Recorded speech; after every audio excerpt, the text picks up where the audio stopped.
I stared at the wedding invitation that arrived last Tuesday, my hands trembling as I read the elegant script announcing my brother Jake's upcoming nuptials. But it wasn't the invitation itself that made my blood run cold. It was the handwritten note tucked inside, penned in my mother's distinctive cursive, "Time to let bygones be bygones. Love, Mom and Dad." 17 years of silence, and they chose these words to break it. My mind immediately transported back to that freezing October night when I was 13 years old, standing at a Texaco station, 60 miles from home. "Woman up and find your own way," my father had said before driving away, leaving me with nothing but $12 and the clothes on my back, all because I dared to argue about attending my best friend Sarah's sleepover. The memory of that night still burns as clearly as the fluorescent lights that illuminated the Texaco station where my childhood ended. I can still see their Toyota Camry's taillights disappearing into the darkness, leaving me standing there in my middle school volleyball hoodie and worn jeans completely alone. The October wind cut through the thin fabric as I counted my money for the 5th time, hoping it would somehow multiply. $12. That's all I had to my name. Earl, the night attendant, noticed me first. He was a heavy-set man in his 50s, with kind eyes and grease-stained fingers from years of handling gas pumps. "You all right there, sweetheart?" he asked, stepping out from behind the counter. I must have looked as lost as I felt because his expression quickly shifted from casual concern to genuine worry. "My parents left me," I managed to say, my voice cracking. "They drove away and told me to find my own ride home." Earl's face darkened with anger. "They what now? How old are you?" 13. Without hesitation, he reached for the phone behind the counter. "I'm calling the police. This ain't right. No parent should leave their child like this." I felt a flutter of hope as he dialed. Maybe this nightmare would end quickly. Maybe Officer Martinez, who arrived 20 minutes later, would simply drive me home and give my parents a stern talking to.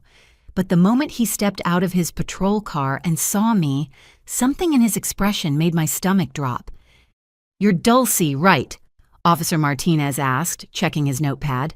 He was young, probably late 20s, with a carefully groomed mustache and an unreadable expression. "Your parents called us about an hour ago." My heart sank. Of course they had.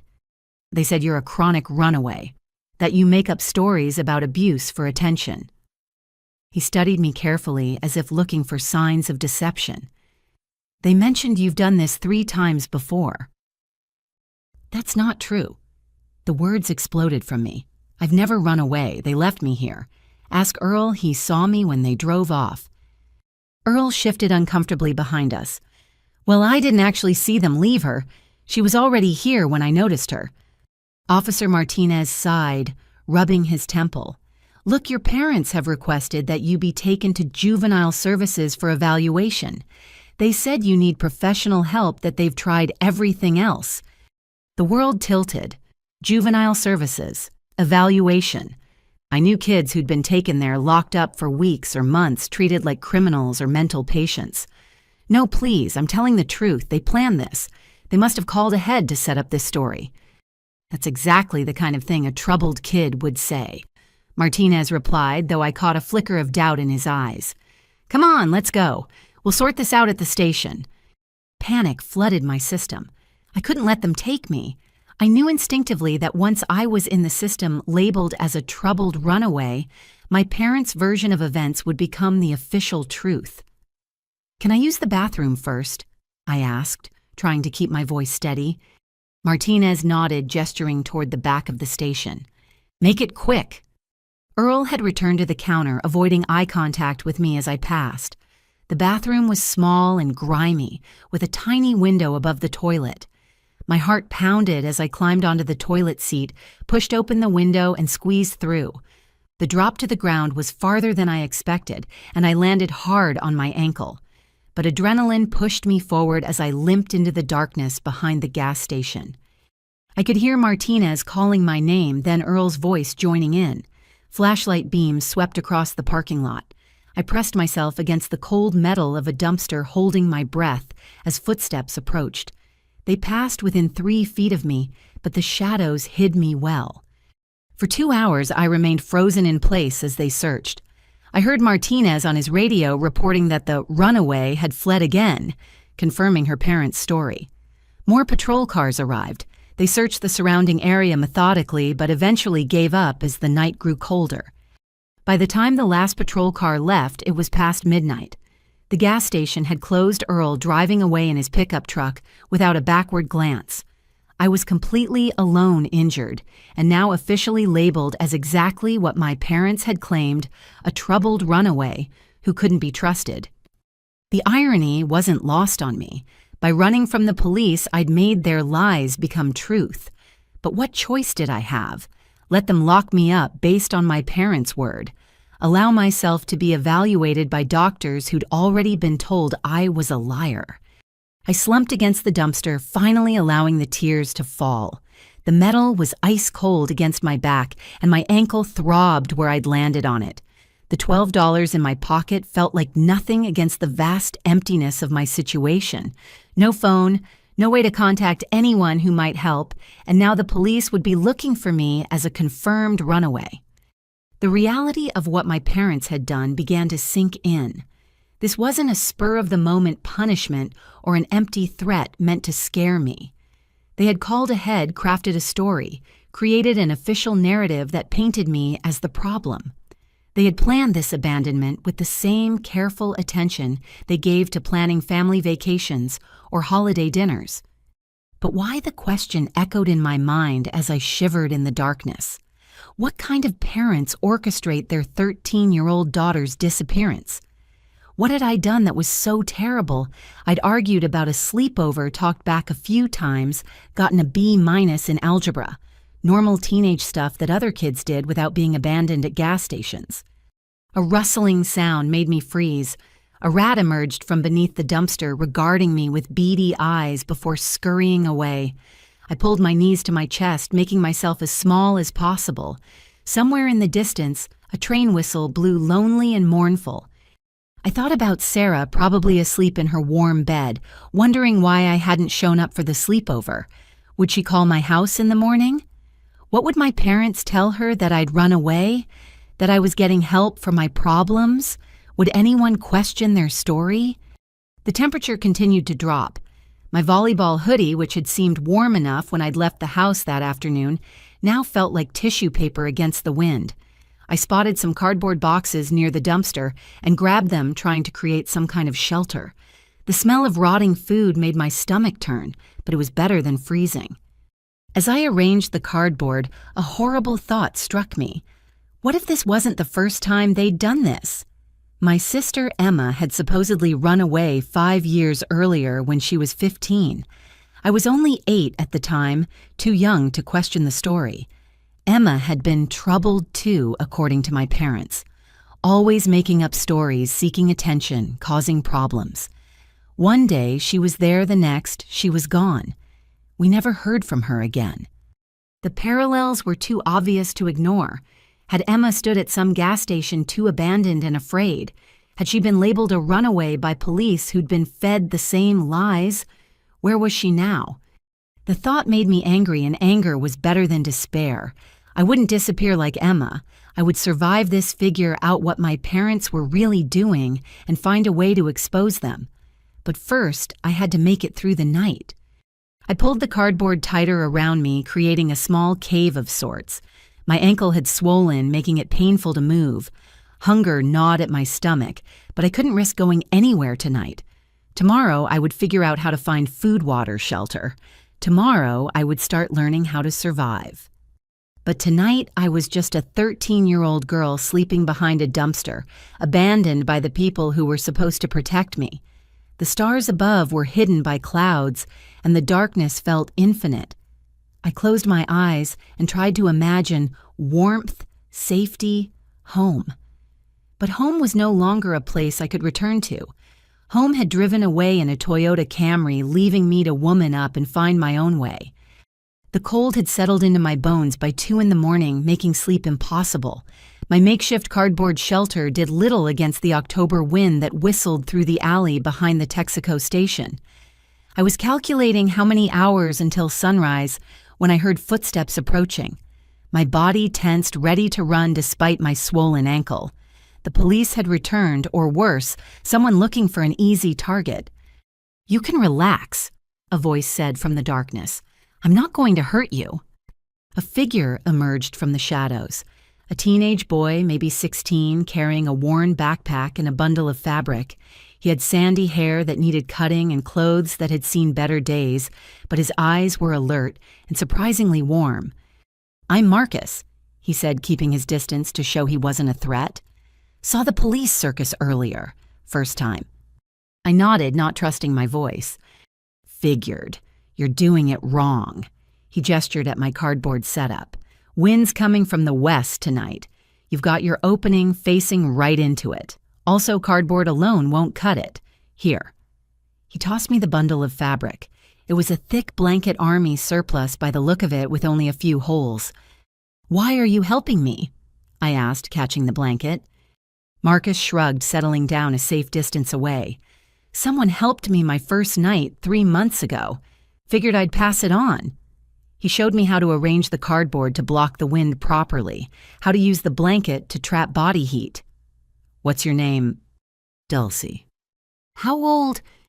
13. He winced. "That's rough. I was 13 when my stepdad first kicked me out, but at least I got to go back for a while. Parents, they left me here, told the cops I was a chronic runaway." Classic move. Marcus said, his voice bitter. "My stepdad did the same thing. Makes it easier for them. Nobody questions the concerned parent story." He pulled out a water bottle and offered it to me. "Small sips. Don't know when you'll find more." The water was lukewarm but tasted better than anything I'd ever drunk. How do you survive out here?" Marcus gave me a crash course in street survival over the next 2 hours. He taught me which restaurants threw out perfectly good food at closing time and exactly when to check their dumpsters. The McDonald's 2 blocks over tossed everything at 11:30 sharp. The Chinese place on 3rd Street was good for rice and vegetables around midnight. Pizza places were gold mines on weekends. "Never eat anything that smells off no matter how hungry you are," he warned. "Food poisoning out here can kill you, and always check for mold, especially on bread." He showed me how to layer newspaper between clothing for insulation, how to wash up in public restrooms without getting kicked out, where to find clean water. The library was good during the day, he said, warm and quiet with bathrooms and water fountains. The key was to look like you belonged, to carry a book and appear studious. "What about shelters?" I asked. Marcus shook his head quickly. "Too dangerous for someone your age. They'll call social services and then you're back in the system, plus some of the adults there." He didn't finish, but I understood. Better to stay invisible. He taught me about the morning police sweeps that happened around 6 a.m., clearing out anyone sleeping rough in the business district.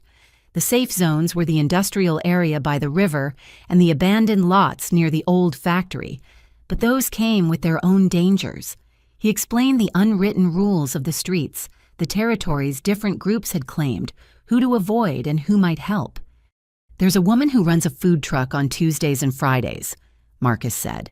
"Mrs. Chen. She'll give you a free meal if you help her clean up. Doesn't ask questions. And the church on Maple does a clothing drive first Saturday of every month. Get there early for the good stuff." My head spun, trying to remember everything. This was a whole different world existing parallel to the one I'd known, with its own rules and rhythms and survival strategies. Just yesterday, I'd been worried about algebra tests and volleyball practice. Now I was learning which dumpsters had the best food and how to avoid being arrested for vagrancy. "Why did your stepdad kick you out?" I asked when Marcus paused in his instructions. His expression darkened. "I told a teacher about what he was doing to my mom. Teacher called social services. Investigation went nowhere because Mom was too scared to back me up. Stepdad was furious. Said if I wanted to destroy the family, I could live on the streets." He picked at a hole in his jeans. "That was 3 months ago. Mom still walks past me sometimes, pretends she doesn't see me." We sat in silence for a while. Despite everything, I realized I was lucky in a strange way. My parents had abandoned me cleanly with no pretense of love. Marcus had to watch his mother choose his abuser over him every day. "It gets easier," he said eventually. Not better, but easier. You learn the rhythms, find your spots, maybe make a few friends. Some kids even make it out eventually. Get jobs under the table, save up, find roommates. He stood up, shouldering his backpack. Speaking of which, I should check the pizza place before it gets too late. Want to come? I'll show you how it's done. I tried to stand, but my ankle gave out, sending me back to the ground with a gasp of pain. Marcus knelt beside me, gently examining my ankle. Sprained bad. You need to stay off it. He thought for a moment. Okay, new plan. You stay here, keep warm. I'll do the food run and bring you back something. Tomorrow, if you can walk, I'll show you where to find a first aid kit. You do that, share your food with me. He smiled and for a moment looked like any other teenager instead of a hardened street kid. First rule out here, we look out for each other when we can. The world's cruel enough without us adding to it. He headed off into the darkness, promising to be back within an hour. I wrapped myself in his blanket, amazed by the difference it made. The cardboard shelter, properly positioned, now actually blocked most of the wind. For the first time since my parents drove away, I didn't feel completely alone. Marcus had survived 3 months. Maybe I could too. He returned 40 minutes later with a feast by street standards, 2 slices of pepperoni pizza, an unopened bag of breadsticks, and half a chocolate cake that someone had special ordered but never picked up. We ate in companionable silence, and food had never tasted so good. Where do you sleep usually? I asked between bites. I move around. Staying in one place too long draws attention. Tonight I was planning to crash in the old railway depot, but it's a bit of a walk. You could stay here, I offered, surprised by my own boldness. I mean, there's room and you brought the blanket anyway. Marcus hesitated, then nodded. Just for tonight. It's actually good to have someone watch your back. You can take turns sleeping.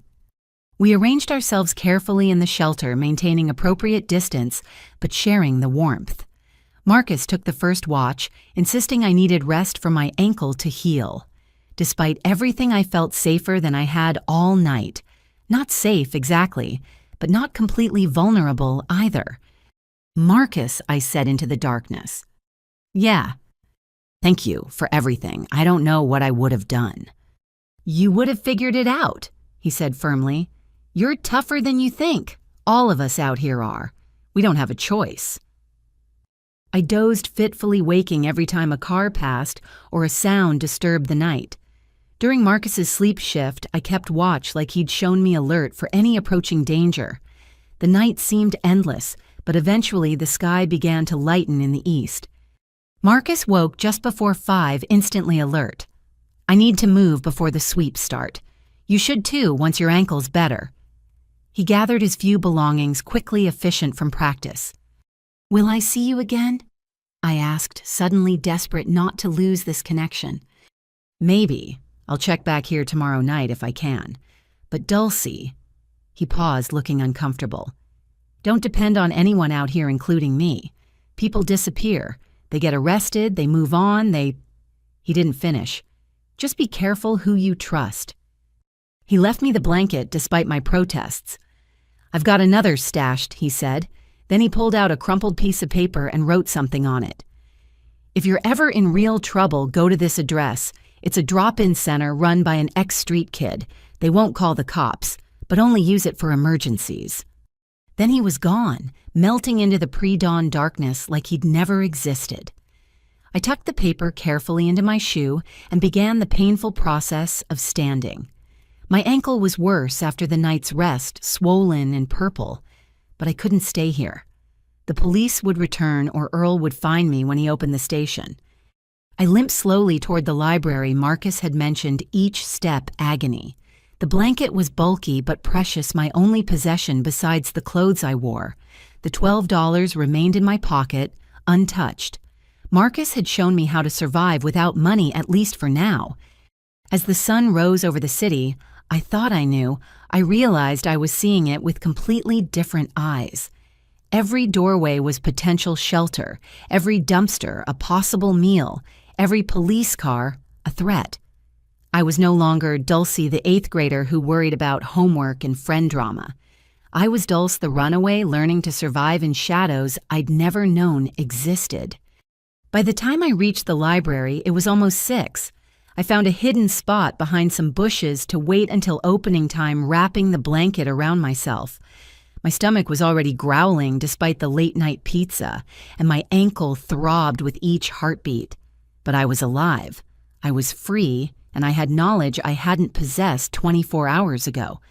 When I woke from an exhausted doze 2 hours later, the sun was fully up. I carefully folded Marcus's blanket and checked the note he'd given me. The address was real memorizable, but something else was written on the back that I hadn't noticed in the darkness. "Sorry kid, trust no one." The words sent a chill through me. I looked around, half expecting to see Marcus watching from somewhere, but the street was empty of familiar faces. Just commuters heading to work, living their normal lives, not noticing the injured girl with a blanket clutched to her chest. Trust no one. Even Marcus, who'd shown me kindness, who'd shared his food and knowledge, felt the need to leave that warning. Because on the streets, trust was a luxury none of us could afford. Everyone had their own survival to worry about. I tucked the note back in my shoe and prepared to face my second day as a runaway. The library would open soon. I would clean myself up, find something to read, try to blend in. I would rest my ankle and plan my next move. And I would remember Marcus's lessons, both the ones he'd spoken and the one he'd written. Trust no one. In a world where parents could abandon their children and police could be made to believe lies, maybe that was the most valuable lesson of all. The public library opened at 9 sharp. I had been waiting behind the bushes for an hour, practicing looking normal. Marcus had been right about appearance mattering. I finger-combed my hair, used spit to clean the worst dirt from my face, and adjusted my volleyball hoodie to hide a new tear. The blanket went into a plastic bag I'd found, making it look like I was carrying library books. Inside warmth enveloped me like a hug. I hadn't realized how cold I'd been until that moment. The librarian at the front desk, a middle-aged black woman with silver-streaked hair and kind eyes behind wire-rimmed glasses, glanced up as I entered. "Good morning," she said pleasantly. Her name tag read, Mrs. Patterson. "Morning." I mumbled, trying to project student-doing research energy.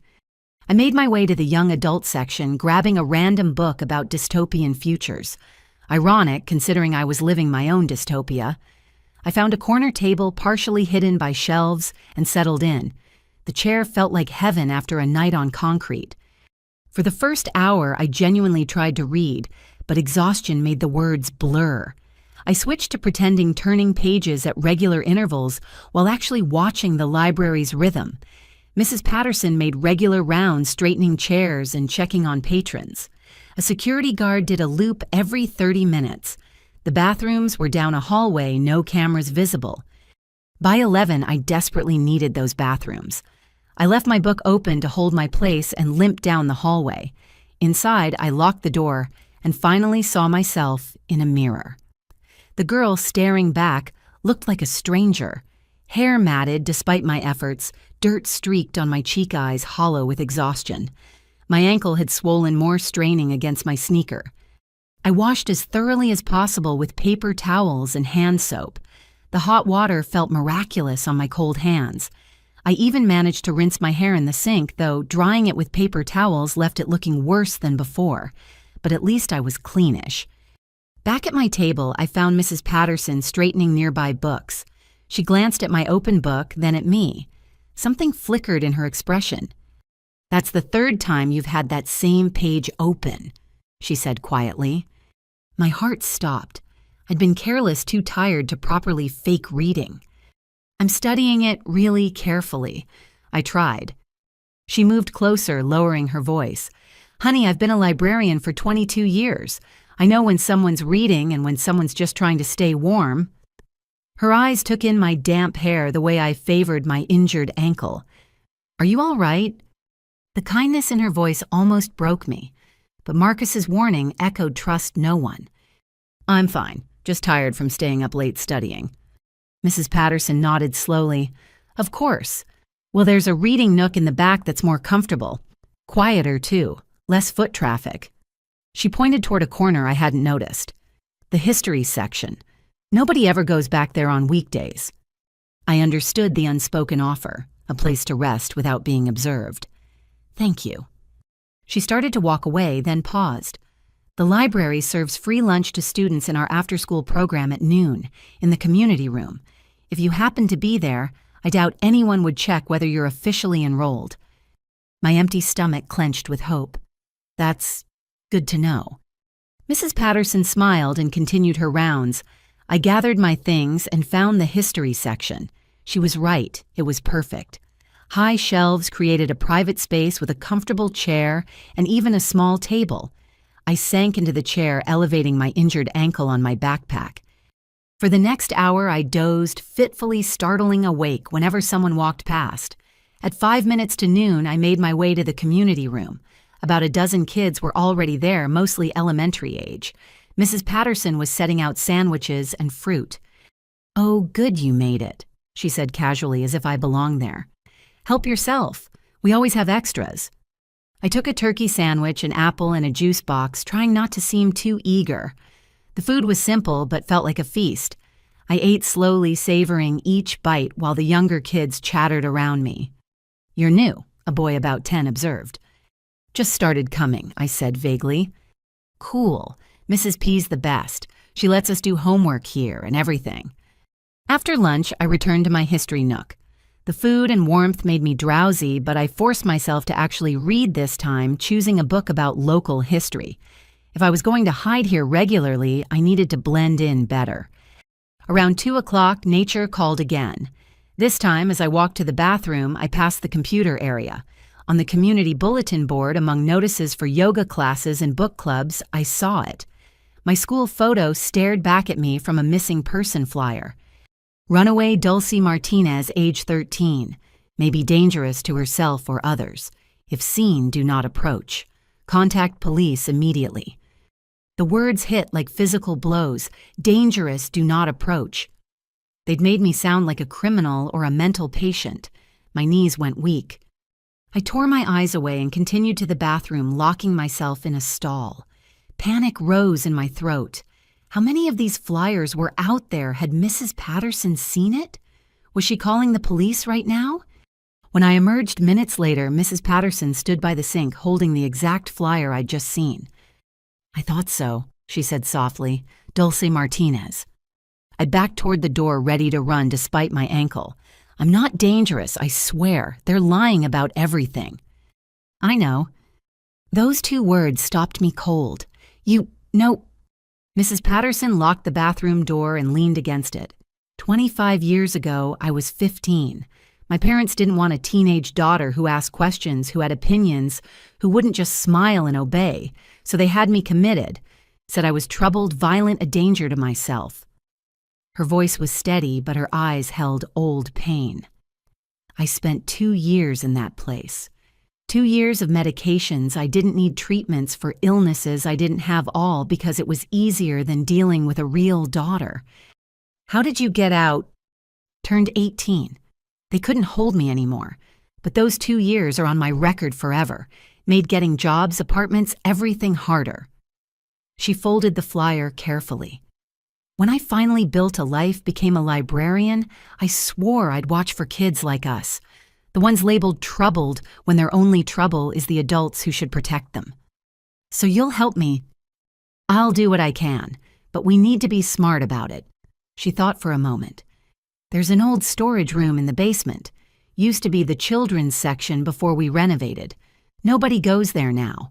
It has a small bathroom and I can bring you food, but there are conditions." "Anything," I said quickly. "You stay invisible. No one can know you're here, not even the other staff. You help me understand what really happened. And if things get too dangerous, if police start seriously searching, you have to leave. I won't risk my job and my ability to help other kids for one understood." I nodded. It was more than I dared hope for. Mrs. Patterson led me through a door marked "Staff Only" and down narrow stairs. The basement was a maze of storage areas and forgotten spaces. She unlocked a door at the far end. The room was small but dry, filled with old reading posters and outdated encyclopedias. A forgotten beanbag chair sat in one corner. The attached bathroom was tiny but functional. "I'll bring blankets tomorrow," she said, and some clothes from the donation bin. What size shoe do you wear? 7.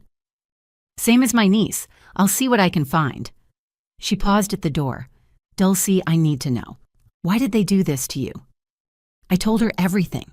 The argument about the sleepover, my father's cold command to woman up the police believing their lies.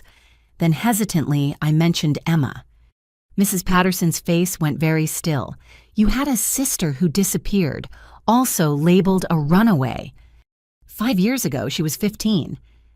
What was her full name? Emma Louise Martinez. Mrs. Patterson pulled out her phone, typing rapidly. Her expression grew increasingly grim. Dulcie, I need to check something. Will you be all right here for a few hours? I nodded, confused but trusting her urgency. Lock the door behind me. Don't come out for any reason. I'll knock 3 times, pause, then twice more. That's how you'll know it's me. After she left, I explored my new sanctuary. Running water, a toilet, electric lights, walls, and a roof. After last night, it felt like a palace. I curled up on the beanbag chair, finally allowing exhaustion to claim me. The knock came hours later, 3 times, pause, twice more. Mrs. Patterson entered carrying a canvas bag. I brought dinner and some supplies. She unpacked sandwiches, fruit, bottled water, basic toiletries. But first we need to talk about what I found. She showed me printouts from newspaper archives. I remembered your sister's case vaguely. It was in the papers. But I found something else. She handed me an article from 3 years ago. A Jane Doe was found in Colorado, right age, similar description to Emma, never identified. My hands shook as I read. The girl had been found at the bottom of a ravine, injuries consistent with a fall or a push. There's more, Mrs. Patterson said gently. I have a friend who works in social services. Off the record, she told me your parents filed for Emma's death certificate last year. Claimed they had evidence she died. They've been collecting survivor benefits. The room spun. They killed her. They killed Emma, and they're profiting from it. We don't know that for certain, but it's suspicious enough that we need to be very careful. If they abandoned you the same way... She didn't finish. Dulcie, have you noticed anything else strange about your family? Any patterns?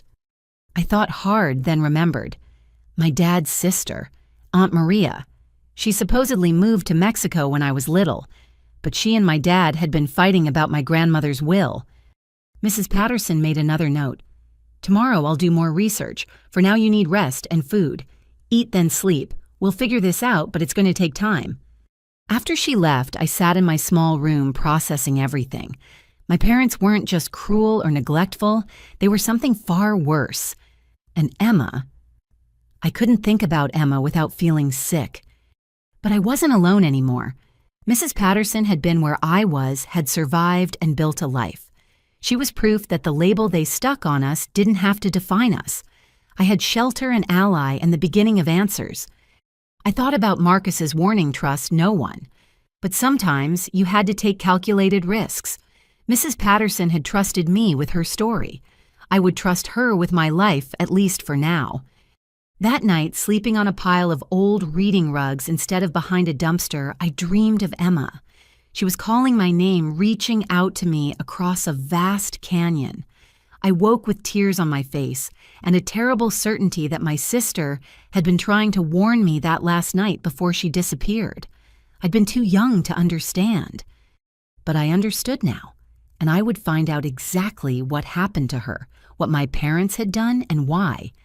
They'd made one mistake in their careful plan. They'd left me alive. 3 days into my basement existence, I developed a routine. Mrs. Patterson would arrive at 7 each morning before the other staff, bringing breakfast and checking on me. Days were spent reading everything I could find about missing children, family crimes, and inheritance law. Nights were for planning and remembering. I brought you something, Mrs. Patterson said on the 4th morning, producing a laptop. It's old but functional. The library's Wi-Fi reaches down here if you sit near the door. I've set up a VPN for safety. Why are you taking such risks for me? I asked, overwhelmed by her continued kindness. She sat on an overturned crate, something she rarely did. Because when I was in that institution, convinced I was as crazy as they said, one nurse believed me. She couldn't get me out, but she kept me sane. She'd sneak me books, real food little reminders that I was human. Mrs. Patterson smiled sadly. She died 5 years ago. Helping kids like us, it's how I honor her memory. The laptop opened new worlds. I started with simple searches about Emma, but found little beyond the original missing person reports and the Jane Doe article Mrs. Patterson had shown me. Then I thought to check our local paper's digital archives, searching for any mention of the Martinez family before Emma disappeared. What I found made my blood run cold. 4 months before Emma vanished, she'd been featured in the paper 3 times. Once for making honor roll with a perfect GPA, once for her volunteer work at the animal shelter where she'd organized a successful adoption drive, the 3rd time for placing 2nd in a state science fair with a project on environmental conservation. This wasn't the portrait of a troubled teen. This was a girl with dreams, ambitions, a future. I dug deeper, finding her social media account still frozen in time. Her last post, 3 days before she disappeared, was about being excited for college applications. The comments from friends asking where she was growing, increasingly worried, then eventually stopping, broke my heart. Then I found something odd in the newspaper archives. A small notice in the legal section dated 2 weeks before Emma disappeared. Public notice Robert and Linda Martinez petition for power of attorney over minor Emma Martinez due to mental incompetence. They'd tried to legally control her first. When that failed, Mrs. Patterson. I called softly when she made her noon check-in. "Look at this." She studied the screen, her face darkening. They tried the legal route first. When did Emma turn 15? I calculated quickly. A month before she disappeared. Old enough to contest power of attorney to speak for herself in court. Mrs. Patterson made notes in her ever-present notebook. "What else have you found?" I showed her my other discovery. Emma's science fair project partner, a boy named David Chen, had posted on a memorial page someone set up. Emma was the smartest person I knew. The week before she left, she told me her parents were acting strange, asking her to sign papers she didn't understand. She was scared. "We need to find this David," Mrs. Patterson said immediately.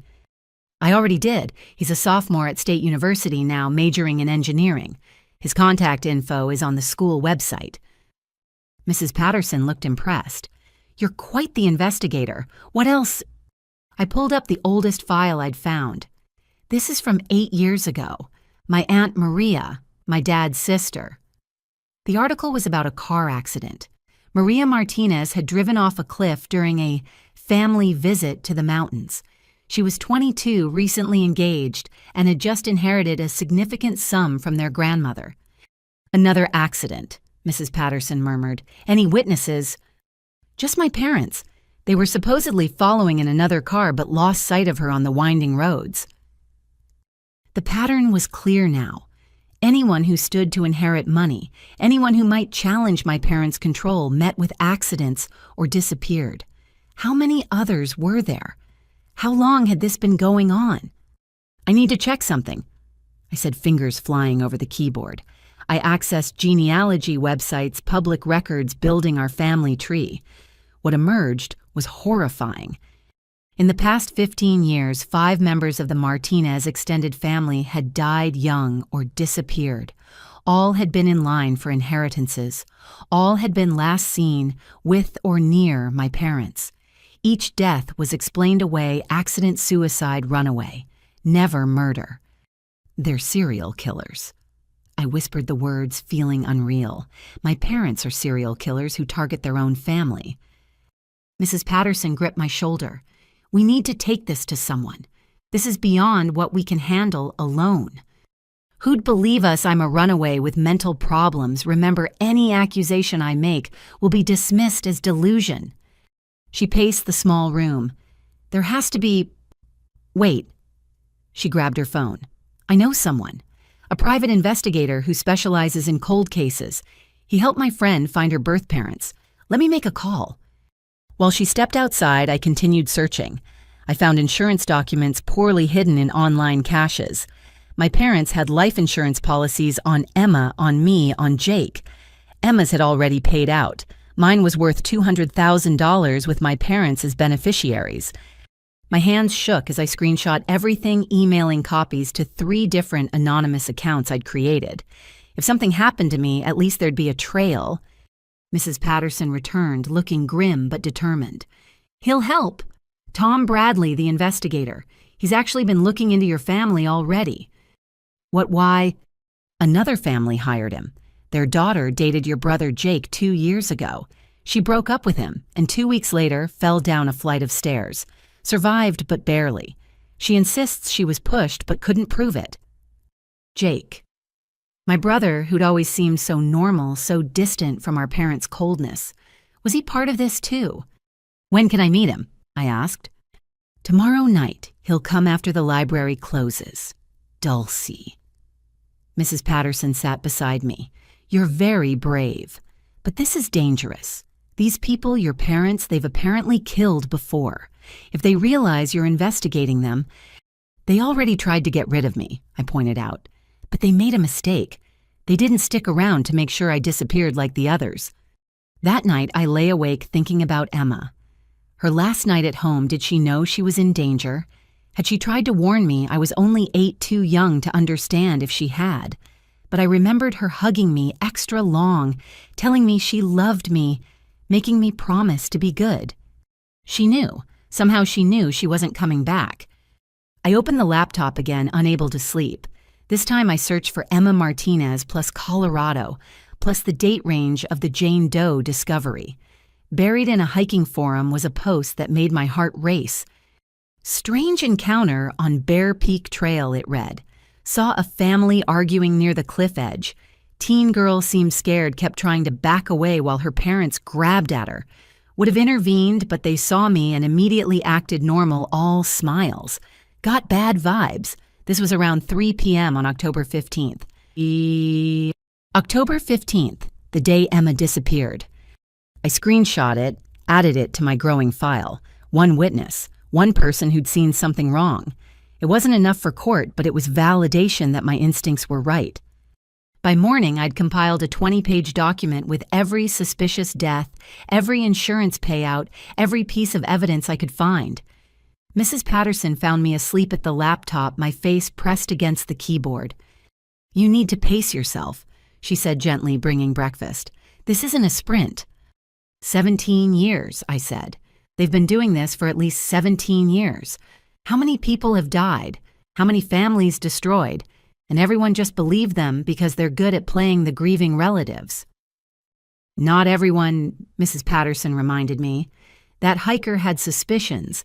David Chen knew something was wrong, the girl who survived Jake's push. People see, they just don't always connect the dots." "Until now." She smiled grimly. "Until now. Eat your breakfast. Tonight we start connecting those dots with someone who can actually do something about it." I thought about my parents probably going about their normal lives, confident their latest abandonment had worked. They had no idea I'd found shelter allies, and most importantly, the truth about their 17-year murder spree. "Emma, I promise silently I'll expose them. For you, for Aunt Maria, for all of them. They won't get away with this." The 8th grader who'd argued about a sleepover was gone. In her place sat a detective, a survivor, and maybe the key to bringing down a family of killers who'd hidden behind respectability for far too long. Tomorrow I'd meet Tom Bradley. Tomorrow we'd begin building a case. But today I had more searching to do, because somewhere out there were more victims, more families who deserved justice, and I wouldn't stop until I found them all. 3 weeks had passed since my parents' abandonment, and I'd grown comfortable in my basement sanctuary. Too comfortable, perhaps. Mrs. Patterson had created a routine that made me feel almost normal. Meals appeared regularly. I had books and internet access, and my ankle had finally healed. But normalcy was an illusion, as I discovered the Tuesday morning when everything changed. I was deep in research cross-referencing insurance claims with obituaries when Mrs. Patterson burst through the door without her usual knock pattern. "Someone's been asking about you," she said breathlessly. A man with a camera taking pictures of the library entrance says he's a concerned citizen looking for a runaway. My blood froze. Police? No. Private investigator, but not Tom Bradley. This one feels wrong. She pulled out her phone, showing me a blurry photo she'd managed to snap. The man was tall, thin, wearing an expensive suit that seemed out of place for someone claiming to search for runaways. He's been questioning all the staff showing your picture. I started packing immediately. 3 weeks of safety had made me careless, but my street instincts kicked back in fast. Everything important went into my backpack. The laptop, my evidence files backed up on multiple USB drives, the few clothes Mrs. Patterson had brought me. "Wait," she said. "Don't run yet. Tom Bradley is coming this afternoon as planned. Let me text him about this." Her phone buzzed almost immediately. "He says to sit tight. He's on his way now." Another buzz. "And he says to tell you to check your email. He sent something this morning." I opened the laptop, hands shaking slightly. Bradley's email was brief but shocking. "Dulcie, I've been investigating your family for 18 months. You're not the first person to suspect them. I have evidence, but I need a living witness, someone who survived their attempts. Stay safe. We're closer to justice than you know. Tom." Attached were files that made my own research look amateur, financial records showing suspicious money transfers after each family death, medical reports that didn't quite add up, and photographs of my parents meeting with the same funeral director after each tragedy, like they had death on speed dial. "He's been building a case," I breathed. "He already knew everything I found and more."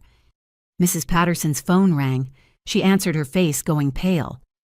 "The investigator is showing a warrant to the head librarian, says he has authority to search for a dangerous runaway who might be hiding here." That's not possible. Real warrants don't work like that for runaways. Which means it's fake and he's desperate enough to use it. She helped me finish packing. There's an old service tunnel that connects to the building next door. It's how they used to move books before the renovation. Go through there, exit through the coffee shop, and meet Bradley at the place he specified. She handed me an envelope. "Emergency cash. And Dulcie, don't come back here. They know about this place now."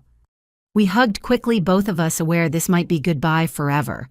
This woman who'd risked everything for a stranger, who'd given me hope when I had none, who'd believed me when no one else would.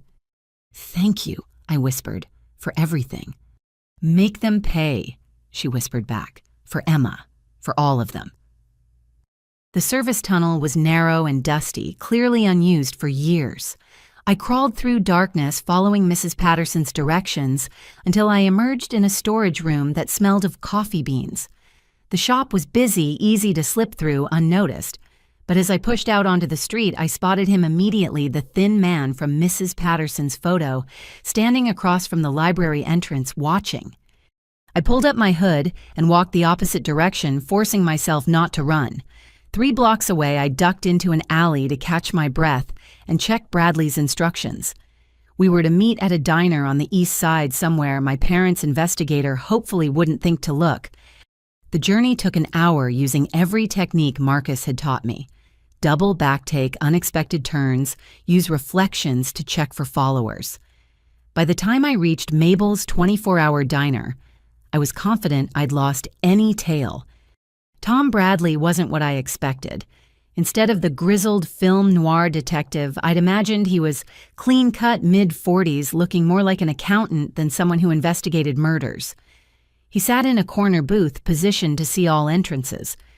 "Dulce Martinez," he said quietly as I slid in across from him. "You look like your sister." Those 5 words hit harder than any punch. "You knew Emma." I've studied her case extensively, even found some people who remembered her. Smart girl. Too smart for her own good, maybe. He pulled out a tablet, angled so only I could see it.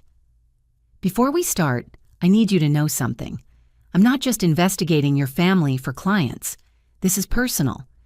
He showed me a photograph of a young woman, early 20s, bright smile. My niece, Rebecca. She worked at the same insurance company as your mother 10 years ago. Became friends with the family, even house sat for them once. Then she discovered some discrepancies in policy payouts. She came to me for advice, said she thought the Martinezes were committing fraud.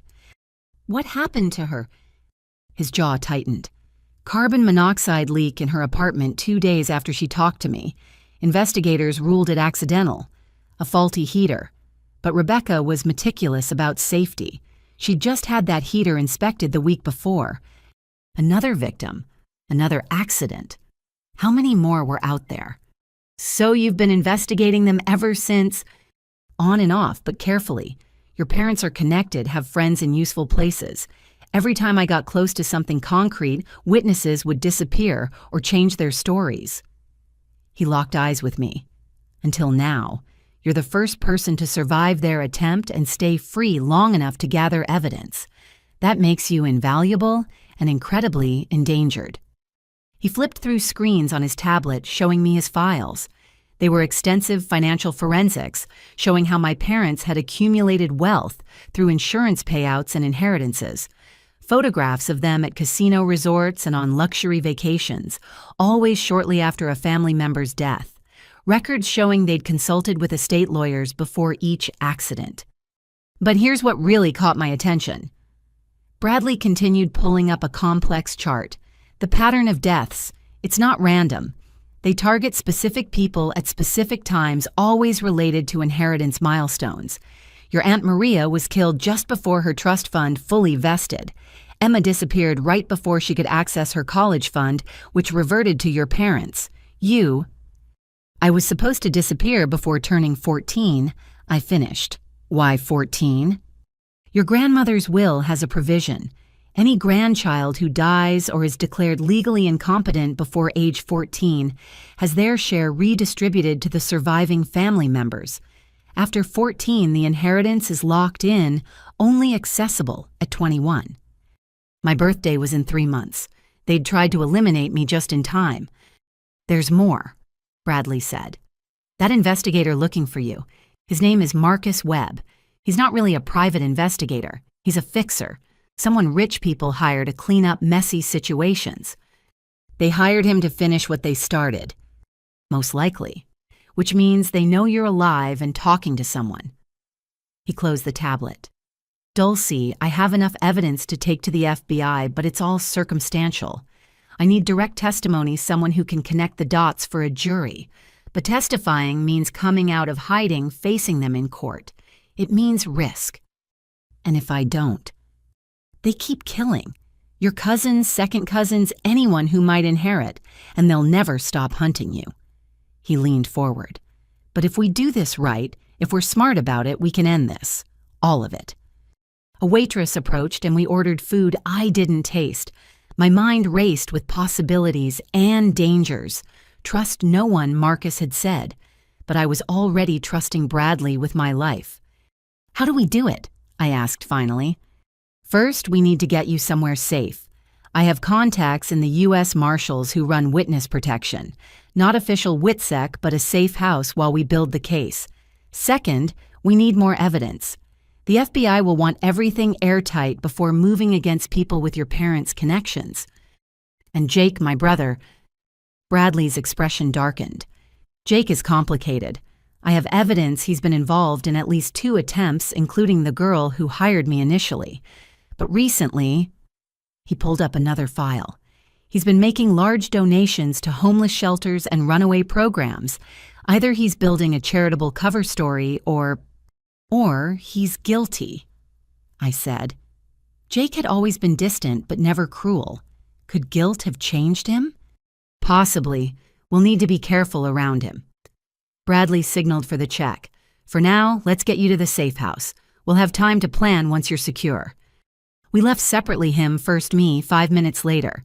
But as I pushed through the diner door, I saw him, Marcus Webb, the fake investigator, standing by a black sedan across the street. Our eyes met for a split second before I ducked back inside. Back door! I hissed to a startled cook pushing through the kitchen. I could hear the front door opening as I burst into the rear alley. Run, my instincts screamed. But running meant abandoning Bradley, meant losing my chance at justice. I crouched behind a dumpster, how many of those had hidden me now, and pulled out the phone Mrs. Patterson had given me. Bradley answered immediately. "Where are you?" "Behind the diner. Webb is out front. He saw me." "Stay put. I'm circling back." 3 minutes felt like 3 hours. Then Bradley's unremarkable Honda pulled into the alley. I dove into the back seat, staying low as we pulled away. "He'll follow," I said. "Let him try." Bradley drove with practiced calm, making seemingly random turns. I've been evading tails for 20 years. Besides, we're not going far. We pulled into a parking garage downtown. Bradley led me through a maze of levels and stairwells, eventually emerging in a different building entirely. An elevator took us to the 14th floor, and an office door marked Meridian Consulting. Inside was nothing like an office. It was set up as a small apartment, kitchenette, bathroom, fold-out bed, and enough security equipment to stock a spy movie. "My unofficial headquarters," Bradley explained. "Not in my name, not connected to any of my cases. You'll be safe here while we plan our next move." Safe. The word felt foreign now. But as I sank onto the small couch, exhaustion hitting like a wave, I realized something had changed. I wasn't just running anymore. I wasn't just surviving. I was hunting them as much as they hunted me. "Tom," I said as he checked the security monitors, "what if they don't stop? What if going public makes them more desperate?" He turned to face me, expression serious. "Then we make sure they can't hurt anyone else first. Your parents have operated in shadows for 17 years. It's time to drag them into the light." Outside the reinforced windows, the city sprawled in all directions. Somewhere out there, my parents were living their lie, playing the grieving family while planning their next move. Marcus Webb was searching other fixers, maybe joining him. But I was no longer the scared 13-year-old at the gas station. I had evidence, I had allies, and I had the truth.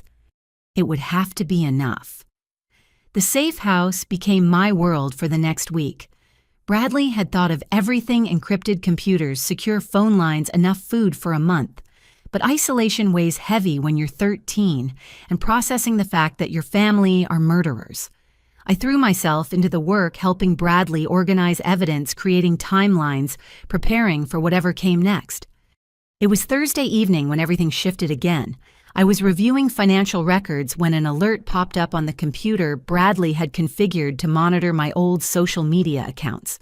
Someone had tagged me in a post. My friend Sarah had uploaded a photo of our volleyball team from last month, adding the caption, "Missing our star player. Dulcie, if you see this, please come home. We're all worried." My heart ached seeing my teammates' faces, my old life frozen in pixels. But what made my blood freeze was the first comment posted minutes after the photo went up. "Jake Martinez. Thanks for posting this, Sarah. Our family misses her so much. If anyone has seen my sister, please reach out. Mom and Dad are devastated." Then a private message notification from Jake. I shouldn't have opened it. Bradley had warned me against any contact, but my brother had been part of my life for 13 years. Despite everything, I clicked. "Dulcie, I know you'll see this eventually. You always checked Sarah's posts religiously.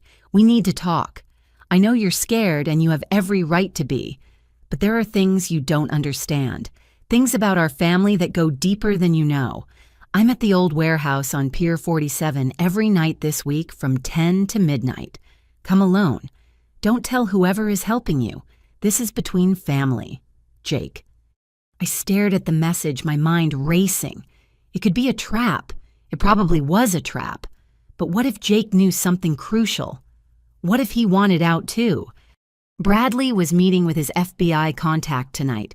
He'd made me promise to stay put, to not answer the door for anyone. But the warehouse was only 20 minutes away, and I'd gotten good at moving through the city unseen. The decision was stupid, reckless. Everything street-smart Marcus had taught me screamed against it, but I went anyway. I left a note for Bradley just in case. Took the emergency phone and a small canister of pepper spray he'd left in the kitchen drawer. The city felt different at night now, full of shadows that could hide Webb or worse. Pier 47 was abandoned part of the old industrial district that developers kept promising to revitalize.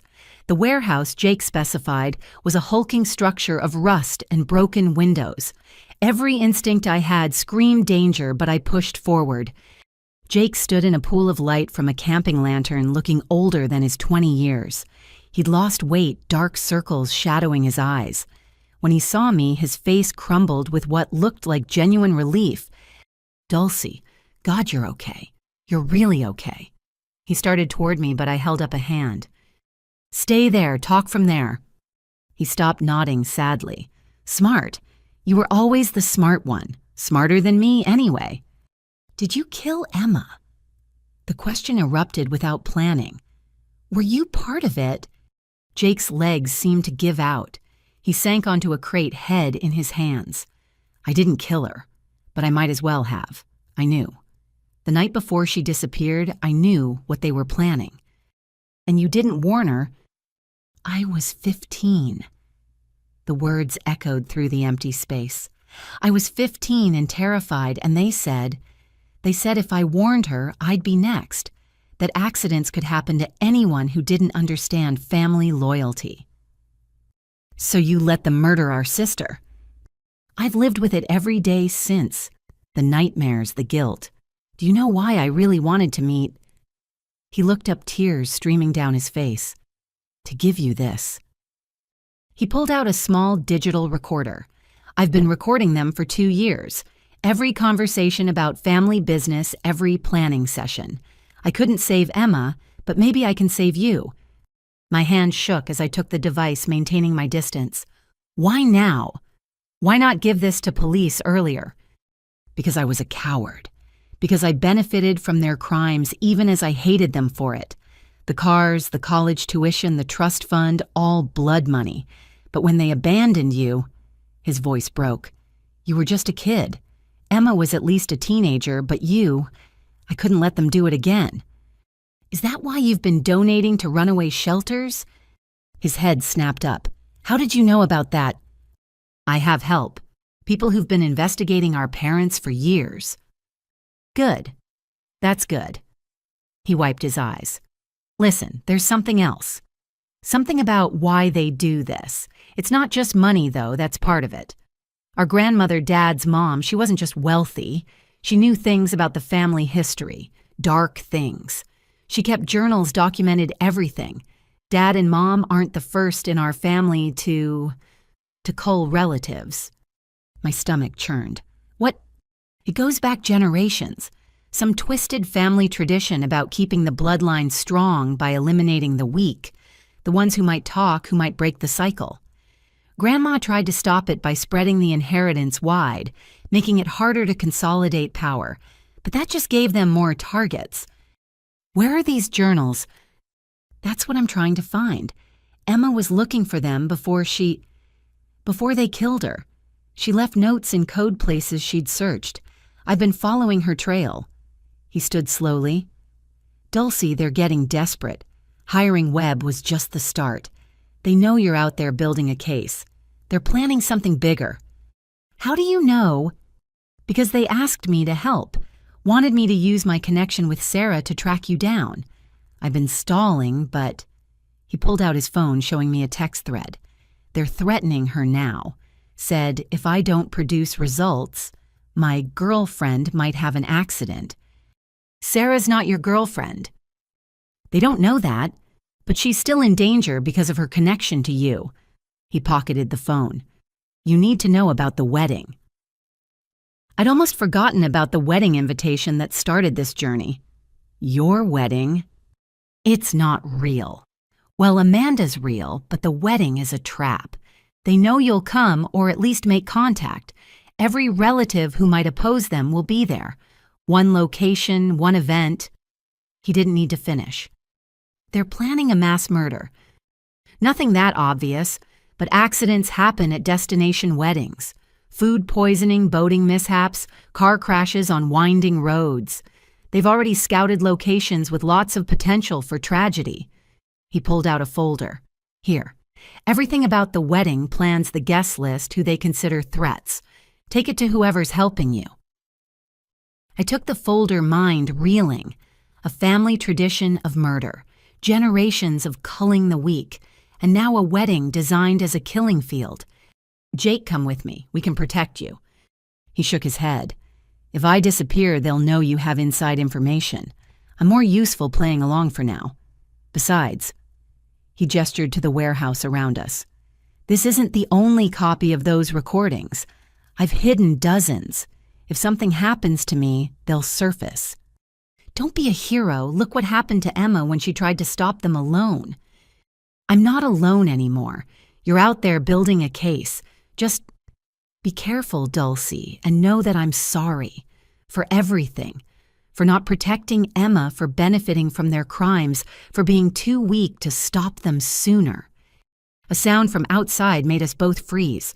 Footsteps on gravel, multiple sets. Go, Jake whispered urgently. Back exit through the offices. Go! I ran clutching the recorder and folder. Behind me, I heard car doors slamming, voices calling Jake's name. Not our parents, they'd never dirty their own hands. But Webb, maybe, or others like him. The offices were a maze of decay and debris. I navigated by moonlight and memory of similar buildings explored during my homeless weeks. Behind me, shouts echoed through the warehouse. Jake's voice rose above them, playing confused, asking what was wrong. I burst out onto a different street, immediately blending into a group of late-night workers heading home.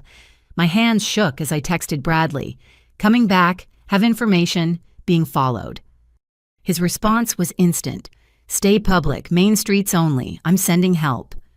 The 20-minute journey stretched into an hour of doubling back and hiding in late-night businesses. By the time I reached the safe house building, a woman I'd never seen before was waiting by the entrance. Bradley sent me, she said quietly, showing FBI credentials. Let's get you inside. Bradley was pacing when we arrived, his usual calm cracked. What were you thinking I told you to stay put? I handed him Jake's evidence. Family emergency. His anger evaporated as he examined the recorder and files. This is everything we need. Documentation of conspiracy planning, historical pattern. He looked up. Your brother gave you this.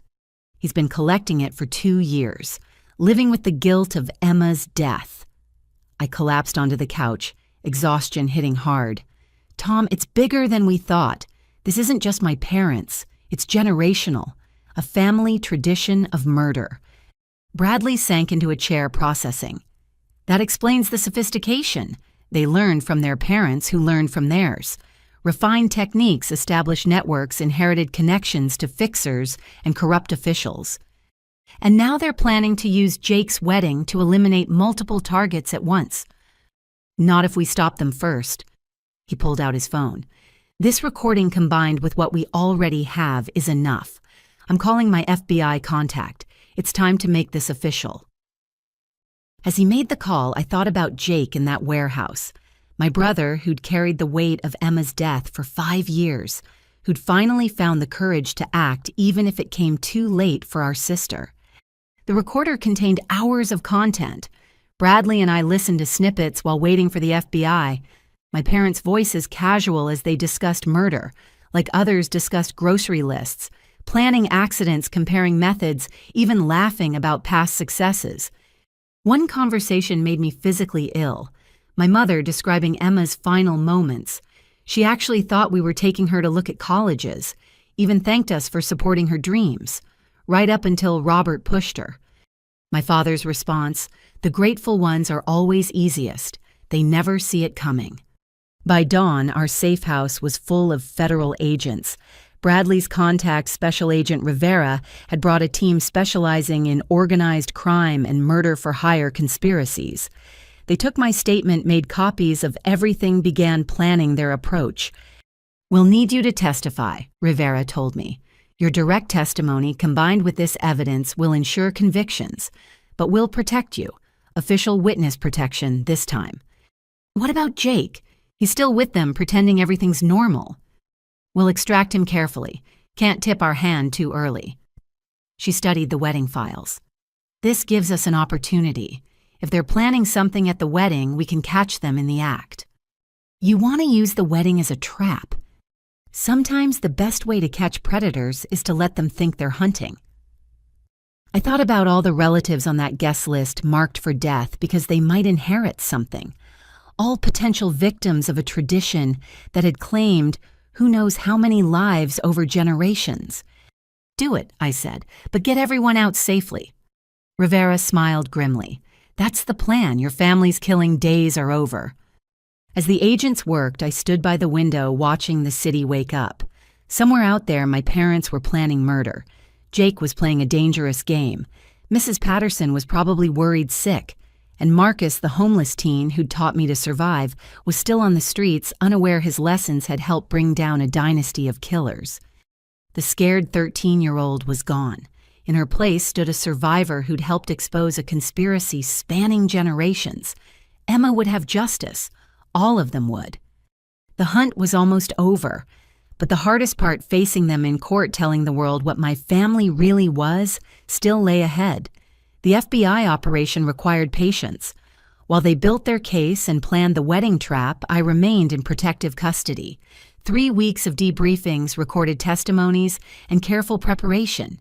Agent Rivera became a constant presence, teaching me how to testify, how to stay calm under cross-examination. But isolation, even protective isolation, wears on you. Bradley visited daily, updating me on the investigation's progress.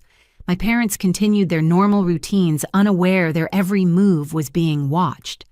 Jake maintained his cover-feeding information to the FBI while playing the dutiful son. It was Mrs. Patterson who provided unexpected relief. Bradley had made contact with her, assuring her I was safe. She sent books, letters of encouragement, and crucially updates about the library community I'd left behind. One letter concerned me. There's a new woman volunteering with our youth programs, Nancy Williams. She seems particularly interested in helping runaway teens. Something feels off about her, but I can't pinpoint what. I showed the letter to Rivera. Mrs. Patterson has good instincts. Might be worth checking. Rivera nodded, making a note. We'll look into it. Can't be too careful with your family's network. That afternoon, Bradley arrived with troubling news. We've been tracking your parents' communications. They've hired someone new. Not a fixer like Webb, but someone who specializes in finding missing children. A woman named Nancy Williams. My blood ran cold. She's at the library near Mrs. Patterson. We know. We've been monitoring her since she showed up. Bradley pulled up a file on his tablet.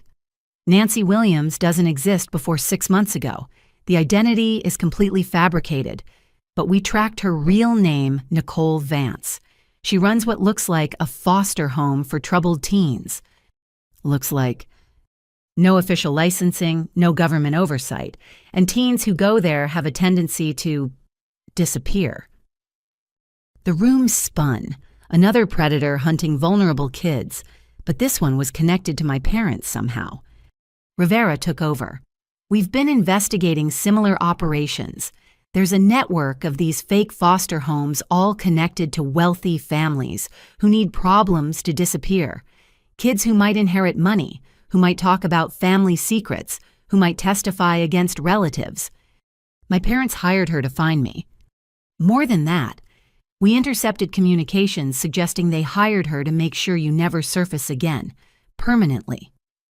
Rivera's expression was grim. But this gives us an opportunity. If we can document her operation, connect it to your parents, it's another charge to add. Conspiracy to commit murder across state lines. You want to use me as bait? No, absolutely not. Bradley's voice was firm. You've risked enough. But Rivera looked thoughtful. Not bait, but we need someone on the inside to document what's happening there. Someone who could pass as a runaway. I won't let you send Dulcie back into danger, Bradley insisted. I'm not suggesting we do. Rivera pulled up another file. We have an undercover officer who specializes in these operations.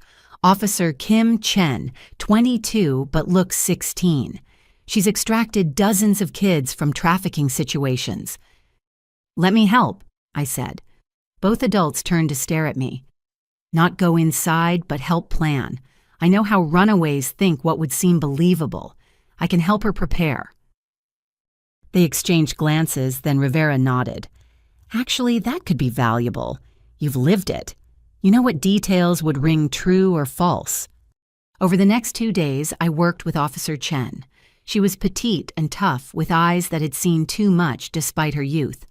I taught her the small things, how kids on the street layer clothing where they hide precious items, the wariness that becomes second nature. "Never turn your back on a door," I told her. "Always know your exits, and if someone offers help that seems too good, it usually is." She absorbed everything, asking detailed questions about my time on the streets. In return, she shared stories of other kids she'd saved, building my confidence that she could handle whatever Nancy Williams was running. The plan was simple. Chen would appear at the library, play the desperate runaway, let Nancy rescue her. She'd document everything inside the house while the FBI built their case. What none of us expected was how fast it would go wrong. Chen made contact on a Tuesday. By Wednesday afternoon, she'd activated her emergency beacon. The FBI raided the house within an hour, finding not just Chen, but 4 other girls locked in the basement. The foster home was a way station for human trafficking with connections to buyers across the country. Rivera showed me photos from the raid, carefully edited to protect the victims' identities. "Your instincts about Mrs. Patterson's letter might have saved these girls' lives. Nancy was planning to move them within days." But the real shock came from the documents they found. Nancy had photos of me, detailed information about my habits, my time at the library, even my friendship with Marcus. My parents had given her everything. "There's more," Rivera said quietly. "We found communications about other operations. Your parents weren't just using Nancy to find you. They've been supplying kids to her operation for years. Runaways who might talk foster children, who knew too much, any child who posed a threat to their network." I thought I couldn't be more horrified by my family. I was wrong. "Emma?" I asked, though I dreaded the answer. "We don't know. Nancy's records only go back 7 years. But—" Rivera hesitated. "We found a Jane Doe case from 5 years ago. A girl matching Emma's description was found escaped from a trafficking ring in Colorado. She died from injuries sustained during captivity. The DNA was too degraded to identify her definitively, but the timeline—" I couldn't breathe. Emma might not have died on that cliff. She might have survived the push only to face something worse. Months of captivity, of horror, before finally dying alone and unidentified. "I'm going to be sick," I managed. Bradley held my hair as I emptied my stomach, the full evil of my parents, hitting like a physical blow. They weren't just killers. They were suppliers to a network of child predators using murder attempts as recruitment tools. When I could speak again, my voice was steel. "I want them destroyed, not just arrested. I want their entire network burned to the ground." "That's the plan," Rivera assured me. "Nancy's already talking, trying to cut a deal. She's naming names, including your parents. The wedding trap is still on, but now we're looking at federal trafficking charges on top of murder." Chen visited that evening bandaged but determined. "Those girls are safe because of your warning," she told me. "You saved them." "You saved them, I just wrote a letter." "No," her voice was firm. "You survived long enough to expose this. You gathered evidence when everyone else was fooled. Those girls are free because you didn't give up." That night, I lay awake thinking about Emma. Had she known about the trafficking? Is that why they had to silence her? Or had she simply been in the wrong place at the wrong time, another profitable casualty in their sick enterprise? Bradley had news in the morning. "Jake made contact. Your parents are accelerating the wedding timeline. They're spooked by Nancy's arrest, though they don't know we've connected her to them. The wedding is in 2 weeks. 2 weeks until the trap sprung. 2 weeks until I'd face them again, this time in a courtroom instead of a gas station." "There's something else," Bradley continued. "We found Marcus." My heart leapt. "The kid who helped me?" "Living in a youth shelter downtown. He's had a rough time, but he's alive." Bradley smiled at my expression. "Want to see him? Is it safe?" Rivera considered. Actually, it might be good for you. Remind you that some stories have happy endings. We'll arrange a secure meeting. 2 days later, in a protected location, I saw Marcus again. He looked healthier, cleaner, but his eyes still held that street wariness. When he saw me, his face split into the first genuine smile I'd witnessed from him. Dulcie. You made it. He hugged me quickly, then stepped back embarrassed. Sorry, I worried about you. That first night you looked so lost. You saved my life, I told him. Those survival skills, they kept me alive long enough to expose something huge. I couldn't share details, but I told him I was safe, that the people who'd hurt me were facing justice. His eyes widened when I mentioned the FBI witness protection upcoming trials. You're going to testify against your parents. Against a lot of people. Marcus, what you taught me helped take down a trafficking ring. Kids are safe because you helped me survive. He shook his head in wonder. I just showed you which dumpsters had food. You showed me how to survive, how to stay invisible, how to think like someone hunted. I gripped his hands. You're a hero even if you don't see it. We talked for an hour. He was getting his GED planning for community college. The shelter had connected him with services therapy, hope for a future. When it was time to leave, he pressed something into my hand. I kept it, he said. Figured if you made it, you'd want it back. If not, well, it reminded me that sometimes people do. It was the note he'd left me, trust no one. But he'd added something on the other side, except the ones who prove you can. As the FBI agents drove me back to the safe house, I clutched that piece of paper. In 2 weeks, I'd face my parents in court. I'd tell the world what they'd done to Emma, to me, to countless others. It would be the hardest thing I'd ever done. But I wouldn't do it alone. I had Bradley and Rivera, Mrs. Patterson and Chen, and even Marcus cheering me on from afar. My parents had tried to isolate me to make me disappear like smoke. Instead, they'd created a survivor backed by an army of people determined to see justice done. The foster home trap had been sprung. The wedding trap waited. And somewhere in federal custody, Nancy Williams was singing every secret she knew about my family's crimes. They thought abandoning me at that gas station was the end of my story. They were wrong. It was just the beginning. The video call came at 3 a.m, jarring me from restless sleep. Rivera and Bradley had warned me something was coming, but they'd been cryptic about details. Just be ready for a shock, Rivera had said. A good one for once. I stumbled to the secure laptop, entering the complex password sequence they'd taught me. The encrypted connection took forever to establish. When the screen finally cleared, I found myself looking at an elderly woman with sharp blue eyes and silver hair pulled into an elegant bun. Hello, Dulcie. She said, her voice carrying a slight tremor that might have been emotion or age. I'm sorry we have to meet like this. I blinked, trying to process what I was seeing. You're dead. Dad said you died 3 years ago. We had a funeral. Ruth Martinez smiled sadly. Your father says many things that aren't true, but in this case, he believes it himself. The body they buried was a very convincing fake courtesy of the U.S. Marshals Service. Grandma, the word came out as barely a whisper. Yes, sweetheart, it's really me. Tears tracked down her weathered cheeks. I've been watching over you from afar. When they abandoned you at that gas station, it nearly killed me to not intervene directly. But I had to wait, had to let the investigation build. Investigation.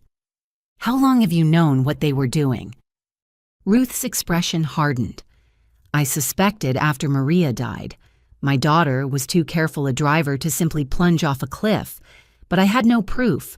Then Emma started asking questions, noticed the same patterns you did. She came to me with her suspicions. Emma knew you were investigating. She was helping me. Smart girl, your sister. Too smart for her own good. Ruth pulled out a tissue, dabbing her eyes. The night before she disappeared, she called me. Said she'd found something important in the old family records. She was going to bring them to me the next day. But they killed her first. They tried, but Emma was resourceful. She hid the documents before they took her on that final trip. Ruth leaned closer to the camera. Dulcie, I need you to understand something about our family. The sickness in it goes back generations, but so does the resistance to it. Your great-grandmother fought it. I fought it. Emma fought it. Now it's your turn. Where are the documents Emma found hidden in the last place your parents would look? The one place in the house they never go. She smiled slightly. The attic crawl space above your room, behind the insulation near the south wall. Emma knew you were the only one small enough to fit back there when you were older. My mind raced. Emma had been in my room that last night, hugging me extra long, telling me she loved me. Had she been hiding evidence just feet from where I slept? After Emma disappeared, I knew I was next. Ruth continued. Your parents had already tried twice. Food poisoning at Sunday dinner that only affected me. Brake lines cut on my car. So I reached out to Tom Bradley. Yes, I'm the one who hired him initially. Together we staged my death. But the funeral, the will reading, all theater. The will they read was fake. My real will is quite different. Her eyes glinted. You see, I've spent 3 years documenting everything. Not just your parents' crimes, but the entire family history. Every suspicious death, every missing relative, every insurance payout. It goes back 60 years, Dulcie. Your grandfather, his father before him, killers all. I felt sick. Why would a family do this for generations? Power, money, and a twisted philosophy that the family must be pruned to stay strong. They call it the tradition. Only the ruthless survive to pass on the name. Ruth's voice dripped disgust. But there have always been those who fought back. Your great-aunt Helen exposed her brother in 1972. Your second cousin Michael wore a wire to his own father's arrest in 1993. We're not all monsters, Dulcie. Just enough to make the family name a curse. Why didn't you go to the police years ago? With what proof suspicions? The word of an old woman against her respected son and daughter-in-law. She shook her head. I needed evidence. Emma died trying to get it. You succeeded where we failed. Not alone, Tom Bradley, Agent Rivera, Mrs. Patterson, I had help. Because you were brave enough to accept it, smart enough to document everything, strong enough to survive. Ruth's pride was evident. You're a true Martinez woman, not the twisted version your parents represent, but what we were meant to be. Protectors, not predators. Bradley appeared in frame beside her. We should tell her the rest. Rest, I asked. Ruth nodded. The documents Emma hid aren't just family records. They're originals, birth certificates, death certificates, insurance documents, all proving the forgeries your family has used for decades. But more importantly, there's a ledger, a complete record of the tradition, written by your great-grandfather, names, dates, methods, and most crucially, where the bodies are hidden. My breath caught. Bodies? Not everyone got public funerals, dear. Some simply moved away or lost touch. The ledger details where they really ended up. Ruth's face was stone. Emma found it all.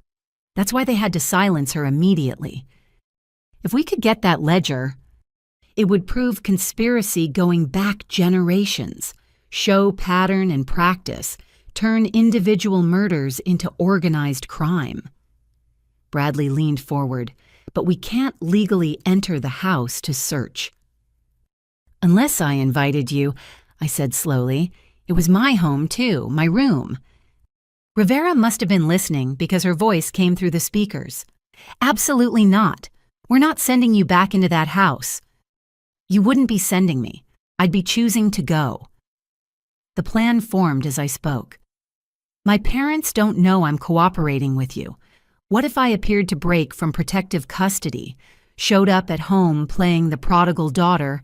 I could retrieve the documents while wearing a wire. Too dangerous, Bradley said immediately. But Ruth looked thoughtful. It could work. Robert and Linda always underestimate their children. They'd believe Dulcie came crawling back, especially if she seemed properly broken. "Grandma," Bradley protested. "Don't grandma me, Thomas. This is our chance to end it all." She focused on me. "But only if you're certain. This isn't just dangerous, it's the hardest thing you could do. Facing them, pretending to be defeated, when every instinct will scream to run or fight." I thought about Emma dying alone, whether on a cliff or in some trafficking hellhole. About Aunt Maria, whose only crime was inheriting money. About all the names I'd found in my research lives cut short by family tradition. "When?" I asked. "The wedding is in 10 days, Rivera's voice said.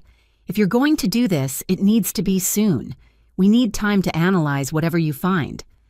"Tomorrow," I said. "Give me tonight to prepare and I'll go tomorrow." Ruth wiped away fresh tears. "You're so much like Emma, so much like your great-grandmother Helen, the ones who fight back." "What happened to Helen?" I asked, though I suspected I knew. "Officially, car accident 3 days after she testified against her brother." Ruth's smile was sharp. "Unofficially, she lived another 40 years under a new name in Canada. I visited her every summer until she passed. Natural causes in her sleep, surrounded by the family she built far from the Martinez curse." Hope bloomed in my chest. Some of us escaped. Some of us survived to build new lives.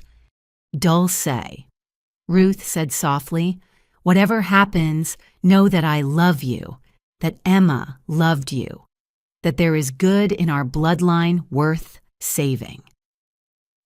"I know, Grandma. I'll get those documents. For Emma, for all of them." The call ended, leaving me alone with the weight of tomorrow's mission. But I wasn't truly alone. Somewhere, my grandmother was alive and fighting for justice. My brother was risking his life maintaining his cover. Mrs. Patterson was protecting other vulnerable kids at the library. Marcus was building a new life at the shelter.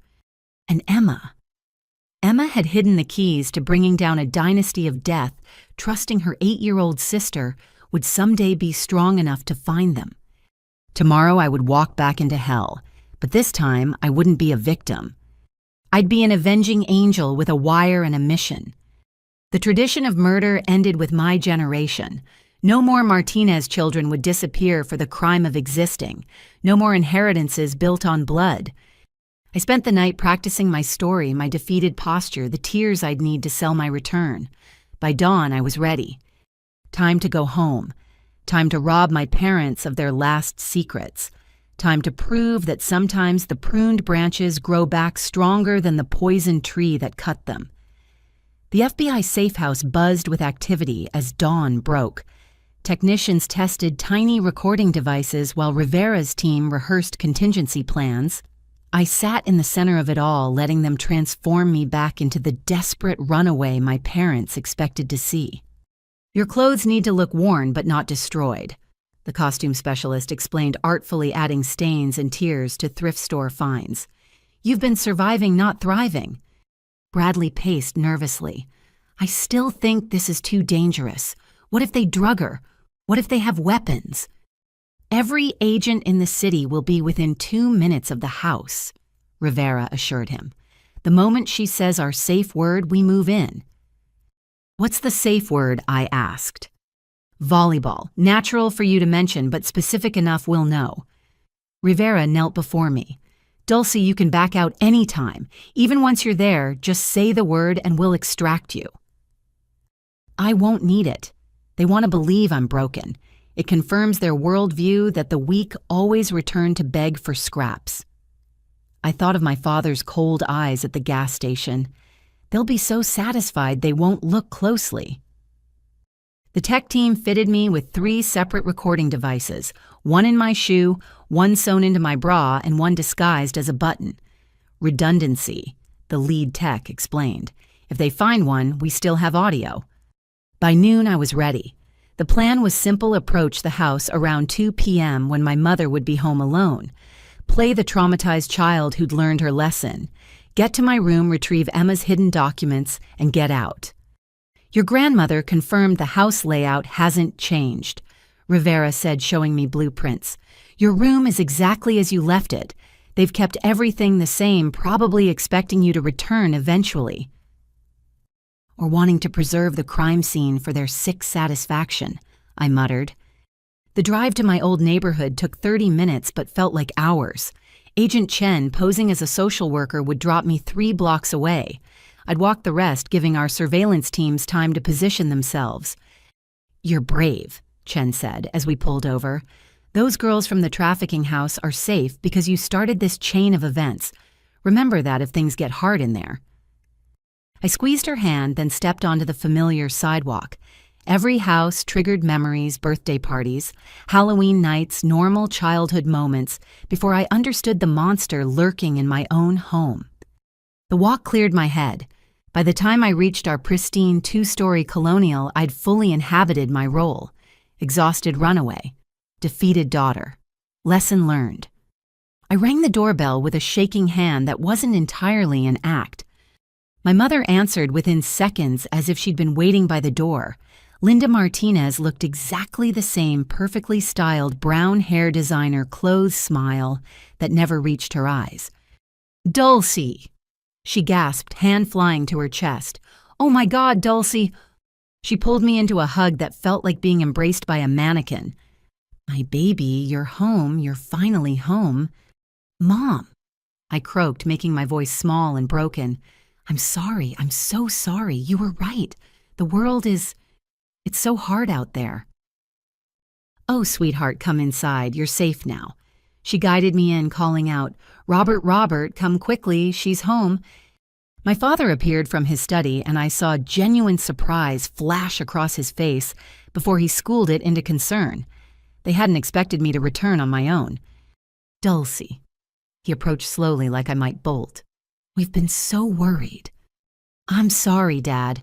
About the sleepover, about arguing. You tried to teach me a lesson, and I let tears fall, not entirely fake, as I stood in this house of horrors. I should have just walked home that night like you said. Woman up. I understand now."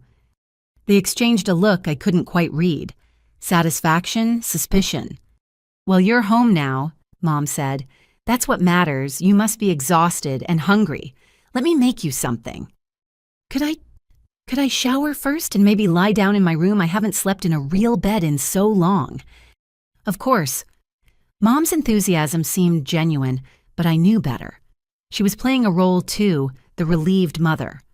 "Your room is exactly as you left it. We knew you'd come home eventually." Dad studied me more carefully. "Where have you been, Dulcie?"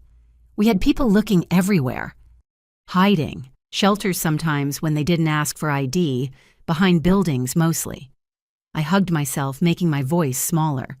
There was this man who said he'd help me, but he wanted things. I ran. I've been running ever since. The lie worked perfectly. They wanted to believe I'd been hurt, traumatized, taught a lesson about disobeying them. "No one will hurt you here," Dad said, and the irony would have been laughable if it weren't so sick. "You're safe with family."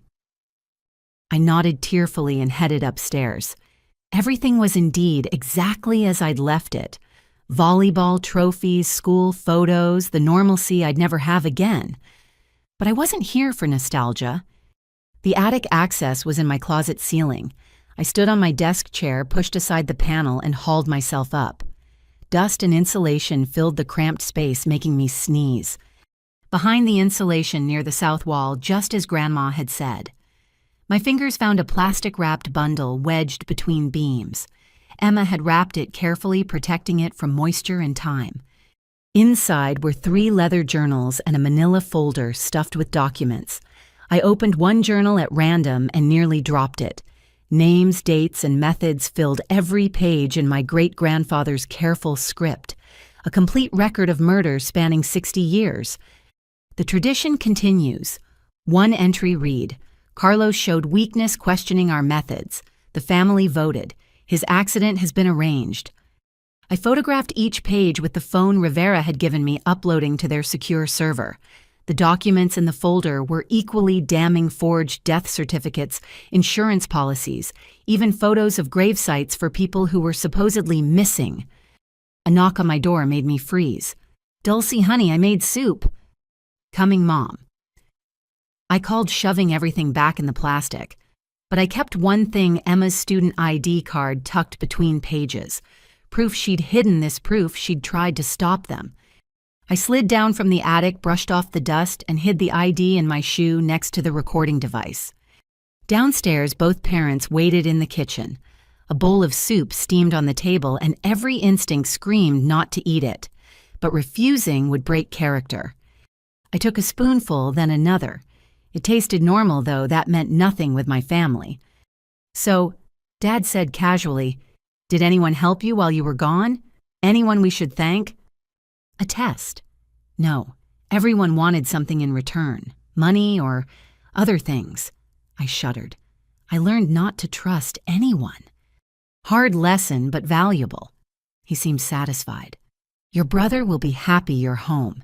He's been beside himself." Jake was worried. "Of course he loves you, Dulcie. We all do. That's why we had to be firm about your behavior." Mom reached over to squeeze my hand.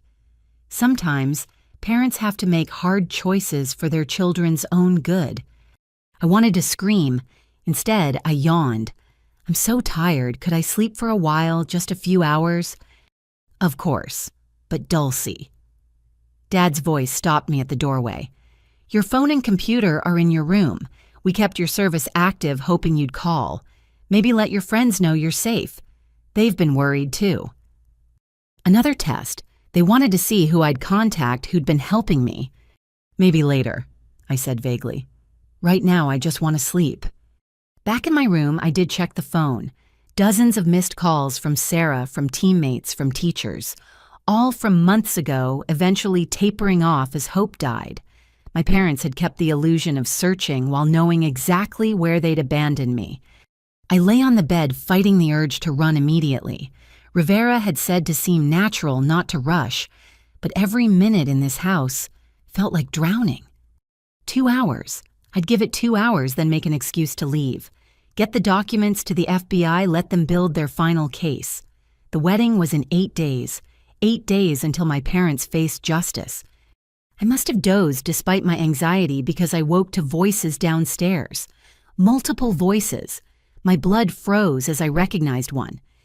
Marcus Webb, the fixer who'd been hunting me.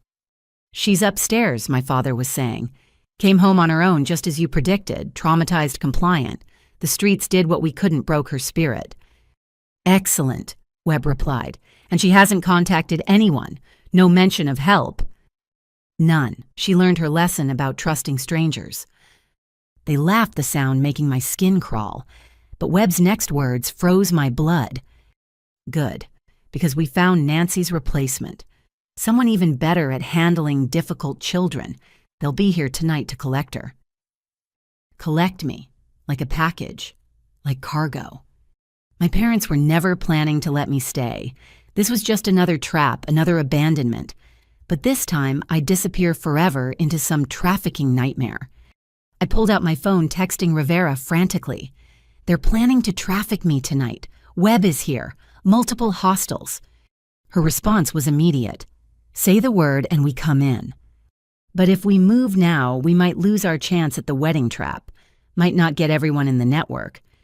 "Not yet," I typed. "Let me try something." I crept to the top of the stairs, listening. They were still talking, making plans for my collection and transport. That's when I heard another familiar voice join them. Jake. My brother was there, part of the planning. "I can drug her dinner," he was saying. "Make transport easier." My heart shattered. His guilt, his recordings, his help, had it all been an act? Another family trap. But then I heard something else, a slight emphasis on certain words.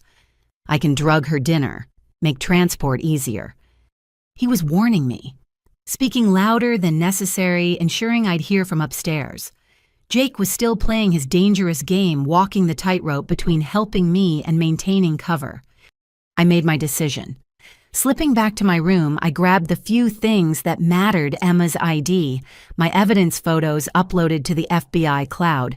Then I opened my window just as I had 1,000 times, sneaking out for legitimate teenage reasons. The tree outside had grown since my childhood escapes, making the descent easier. I dropped to the ground, adrenaline overriding the pain in my ankles. "Volleyball," I whispered into my hidden mic. "Volleyball, volleyball, volleyball." Then I ran. Behind me, I heard shouting as they discovered my escape. Webb's voice rose above the others, barking orders. But I knew these streets, these yards, these hidden paths between houses. More importantly, I knew FBI agents were converging from every direction. The first patrol car screeched around the corner as I reached the main road. Rivera jumped out, pulling me behind the vehicle as more units arrived. "The documents," she asked urgently. "All photographed and uploaded. 60 years of murders, all documented." I pulled Emma's ID from my shoe. She died trying to expose them, but she succeeded. We succeeded. Rivera spoke into her radio, coordinating the raid. Within minutes, my childhood home was surrounded. My parents, Webb, and several others I didn't recognize were led out in handcuffs. Jake was among them, maintaining his cover to the end. Our eyes met as they put him in a separate car. He nodded slightly, and I knew he'd seen me escape, had bought me time with his warning. "It's over," Bradley said, appearing at my elbow. "You did it." But it wasn't over. The wedding trap still waited. More network members to catch, trials to endure, truth to speak. I clutched Emma's ID card, thinking of all the victims over 60 years. They'd have justice now. The tradition of murder ended here, ended with a 13-year-old girl who refused to disappear. "Thank you," I whispered to my sister's memory. "I found them. I found them all." Rivera put her arm around me, guiding me to safety as evidence teams swarmed my former home. In 8 days, the rest would fall. But tonight, the Martinez murders were finally exposed. The tradition was broken, and I was finally truly free.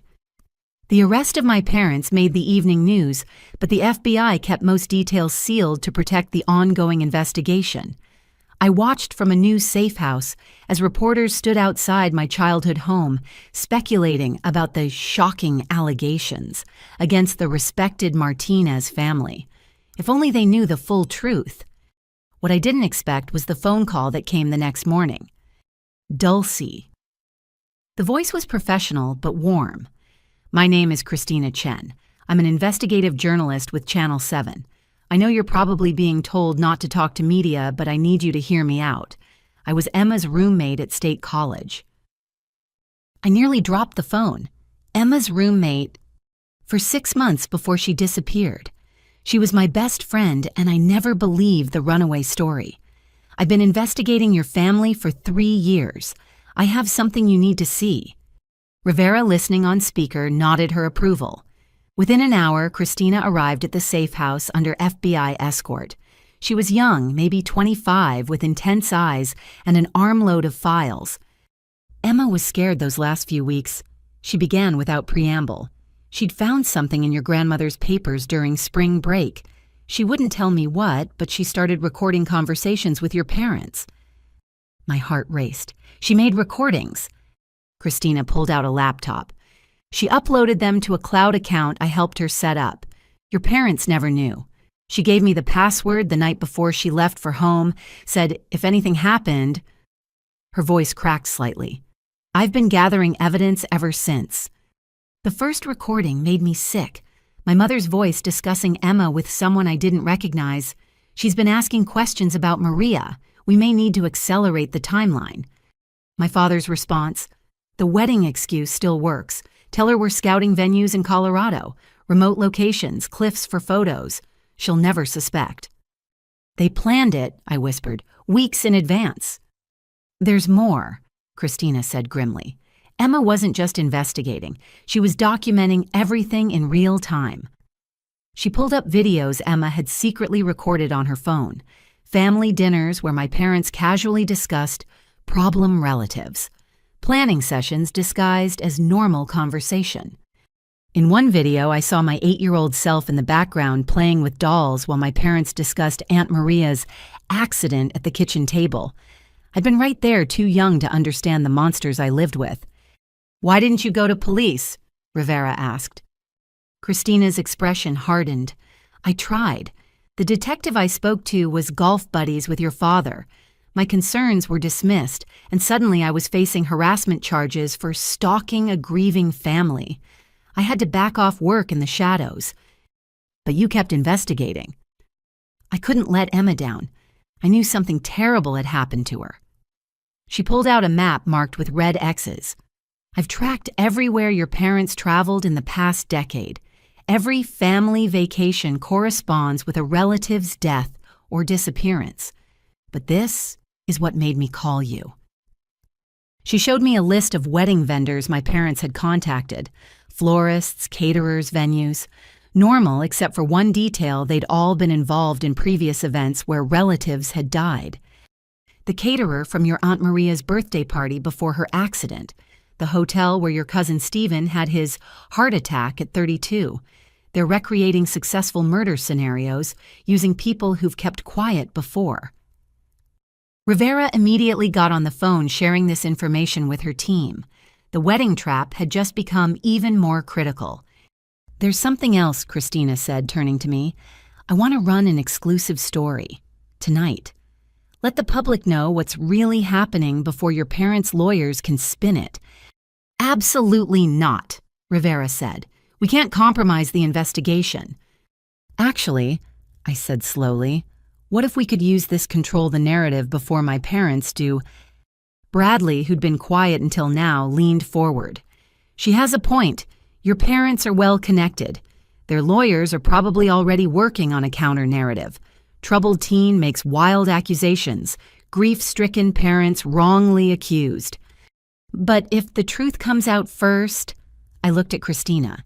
You have Emma's recordings, her videos, proof this goes back years. Rivera made more phone calls. An hour of heated discussion with her superiors followed.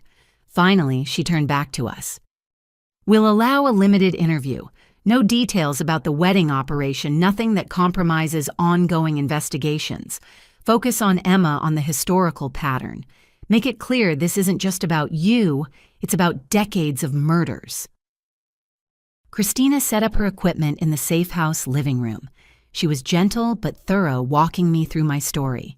The abandonment, the discovery of the pattern, finding allies who believed me. When we got to Emma, I broke down. She tried to stop them. She knew they were killers and tried to gather evidence. They murdered her for it. I looked directly at the camera. My sister died trying to protect future victims. I'm finishing what she started. Christina asked about the documents I'd found, careful not to reveal specifics. Is it true there's evidence going back generations? 60 years of murders, all documented. My family has been killing relatives for inheritance money since my great-grandfather's time. They call it the tradition. And you were to be their next victim. I thought about the gas station, the trafficking plan, all the ways they'd tried to erase me. I was supposed to disappear like the others, but I survived. I found people who believed me. And now the truth is coming out. The interview would air at 6 p.m., carefully edited by FBI media liaisons. But Christina saved her biggest revelation for the end of our session. I've been in contact with other families, she said. Other people who lost relatives to suspicious accidents who were told they were crazy for questioning it. 12 families, Dulcie, all connected to yours through marriage or business, all with similar stories. She showed me letters, emails, messages from people who'd suffered losses they couldn't explain, a pattern of death that spread beyond blood relatives to anyone who got too close to the Martinez family's secrets. Will they come forward? I asked. They're scared, but seeing you speak out, it might give them courage. Christina packed up her equipment. Your bravery might save lives, Dulcie, future victims who would have been targeted. That evening, I watched my interview from yet another safe house surrounded by FBI agents and my small circle of protectors. Seeing my face on screen felt surreal, but Christina had done a masterful job weaving in Emma's recordings and evidence to create an undeniable narrative. The public response was immediate and overwhelming. Within an hour, justice for Emma was trending. Other victims' families began sharing their stories. The Martinez family narrative was crumbling under the weight of truth. My phone, a new secure one, buzzed with a text from an unknown number. Rivera checked it before showing me. "You did good, kid. The truth needed to come out. Jay." Jake somehow messaging from federal custody, still looking out for me in whatever way he could. But the media storm brought unexpected consequences. By morning, 3 more suspects had fled, apparently warned by the broadcast. The wedding guest list was shrinking as co-conspirators panicked. "We're moving up the timeline," Rivera announced. "The wedding trap happens in 3 days. Can you handle testifying that soon?" 3 days to prepare for facing a room full of killers. 3 days until the final confrontation. "I'll be ready," I said. Christina's story had opened the floodgates. More journalists picked up the thread. Documentarians called. The secret massacre my family had conducted for decades was finally in the light. But exposure meant danger, too. That night, someone tried to break into the safe house. FBI agents stopped them, but the message was clear. The cornered killers were desperate. After the trial, Rivera said, "We're putting you in full witness protection. New identity, new life far from here." I nodded, understanding. Dulcie Martinez would have to disappear after all. But unlike my family's victims, I'd vanish into safety and freedom, not death. The girl from the gas station was about to help bring down a murder dynasty. Emma would have been proud. The federal courthouse looked like a fortress the morning of the wedding trap operation. FBI agents, U.S. Marshals, and local police created layers of security. Media vans lined the streets, reporters broadcasting live about the trial of the century that was actually an elaborate sting operation. Inside, I sat in a witness waiting room wearing a bulletproof vest under my dark blue court outfit. Rivera checked her earpiece, constantly coordinating with teams at the actual wedding venue 40 miles away. "Your parents' lawyers filed 17 motions this morning," Bradley informed me. "Everything from dismissing charges to claiming mental incompetence on your part. All denied." "Are they here?" I asked. "In custody transport. They'll be brought in once we're ready." He paused. "Jake's here too. He's been moved to our witness list." My heart leapt. He's testifying against them. With his recordings and inside knowledge, he's our star witness after you. Bradley smiled grimly. "Your parents don't know yet. They think he's here to support them." Rivera's earpiece crackled. "Wedding guests are arriving at the venue. Team 2 confirms visual on 15 targets." The plan was elegant. While the high-profile hearing drew media attention, the wedding was proceeding as planned at an isolated resort. Family members who'd fled after my interview had been told the hearing was a distraction, that the real plan continued. FBI agents posed as staff wedding guests, even the bride herself. "Courtroom's ready," Rivera announced. "Remember Dulcie, we need to keep them focused here while the venue team works. Tell your story, take your time. Every minute counts." I was led through secure hallways to the courtroom. It was packed journalists, victims' families, curiosity seekers. I spotted Mrs. Patterson in the gallery, Christina with her notepad, even Marcus in a borrowed suit.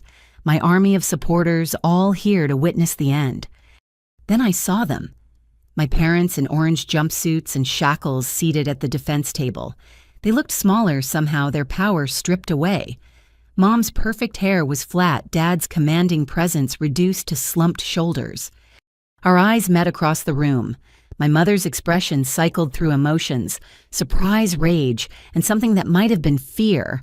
My father just stared as if trying to intimidate me into silence even now. "All rise," the bailiff called. "The Honorable Judge Patricia Hawkins presiding." Judge Hawkins was known for her no-nonsense approach to organized crime. She'd overseen RICO cases, mob trials, conspiracy networks, perfect for untangling 60 years of family murders. "Ms. Martinez," the prosecutor began after opening statements, "please tell the court about October 15th of this year." I spoke clearly, letting every word carry through the silent courtroom. The argument about the sleepover, the drive to the gas station, my father's cold command to woman up. the abandonment that started my journey to this moment. Objection! My parents' lawyer interrupted. Hearsay, speculation. My clients were engaged in reasonable parenting. Overruled, Judge Hawkins cut him off. Continue, Ms. Martinez. I told it all. The night behind the dumpster, Mrs. Patterson's rescue, the discovery of the pattern. Emma, Aunt Maria, cousin after cousin, lost to accidents. The trafficking connection, the generational tradition of murder documented in my great-grandfather's journal. I'd like to submit People's Exhibit 47, the prosecutor said, displaying pages from the journal on courtroom screens. Gasps echoed as people read the clinical descriptions of planned murders. Michael showed weakness. I read from one entry. The family voted. His brake lines will be cut Tuesday. This was written 3 days before my great-uncle died in a car accident. My mother's lawyer tried interrupting repeatedly, but Judge Hawkins shut him down each time. The evidence was overwhelming, undeniable. 2 hours into my testimony, Rivera got a message. She showed it to the prosecutor, who smiled grimly. Your Honor, I'd like to note for the record that federal agents have just detained 17 individuals at a related location, all wanted on conspiracy charges. The wedding trap had sprung. Family members who'd thought themselves safe were being arrested in real time, their champagne toasts becoming perp walks. But the real shock came when Jake was called to testify. State your name for the record, the prosecutor instructed. Jacob Martinez. His voice was steady, but I saw his hands shake. And I'm here to testify against my parents for murder conspiracy and 60 years of family tradition that ends today. The courtroom erupted. My parents' lawyer jumped up, screaming about privilege and coercion. My mother actually stood shouting, "You ungrateful," before marshals forced her down. Jake pulled out a small recorder. I've been documenting my family's crimes for 2 years. What you're about to hear is my parents discussing their murder plans. The recordings played in devastating clarity. My parents discussing Emma's death like a business transaction, planning my abandonment, celebrating successful murders. Most damning was a conversation from just last week. Mom's voice, "If Dulcie surfaces at the trial, we have backup plans. The judge, the prosecutor, even that journalist, all problems can be solved." Dad's response, "The tradition continues no matter what. We have people in place." "Bailiffs secure the defendants," Judge Hawkins ordered sharply. Extra marshals surrounded my parents. "Your Honor," the prosecutor said, "given this evidence of ongoing conspiracy and threats against court officials, the government requests immediate protective custody for all witnesses and enhanced security measures. Granted, this court is in recess. Marshals sweep this building. Nobody leaves until cleared." The security sweep found 2 individuals in the gallery with weapons. Both were connected to my family's network. The tradition had nearly claimed more victims in the very halls of justice. When court resumed, my mother made one last desperate play. She stood, tears streaming down her face, the first genuine emotion I'd seen from her in years. "Dulcie, please," she cried. "We're your parents. We love you. This is all a misunderstanding. These people have poisoned you against us. Come home, baby. Let us explain." I met her gaze steadily. "You left me at a gas station to die. You murdered Emma. You killed dozens of family members for money. The only poison in our family is the tradition you upheld. You ungrateful little—" Her mask finally slipped completely. "We gave you everything, private schools, nice clothes, a future, and you betrayed us for what to end up some nobody in witness protection. You could have inherited millions." "Millions built on murder," I replied. "I'd rather be a nobody with a clean conscience than a rich killer like you." Judge Hawkins had heard enough.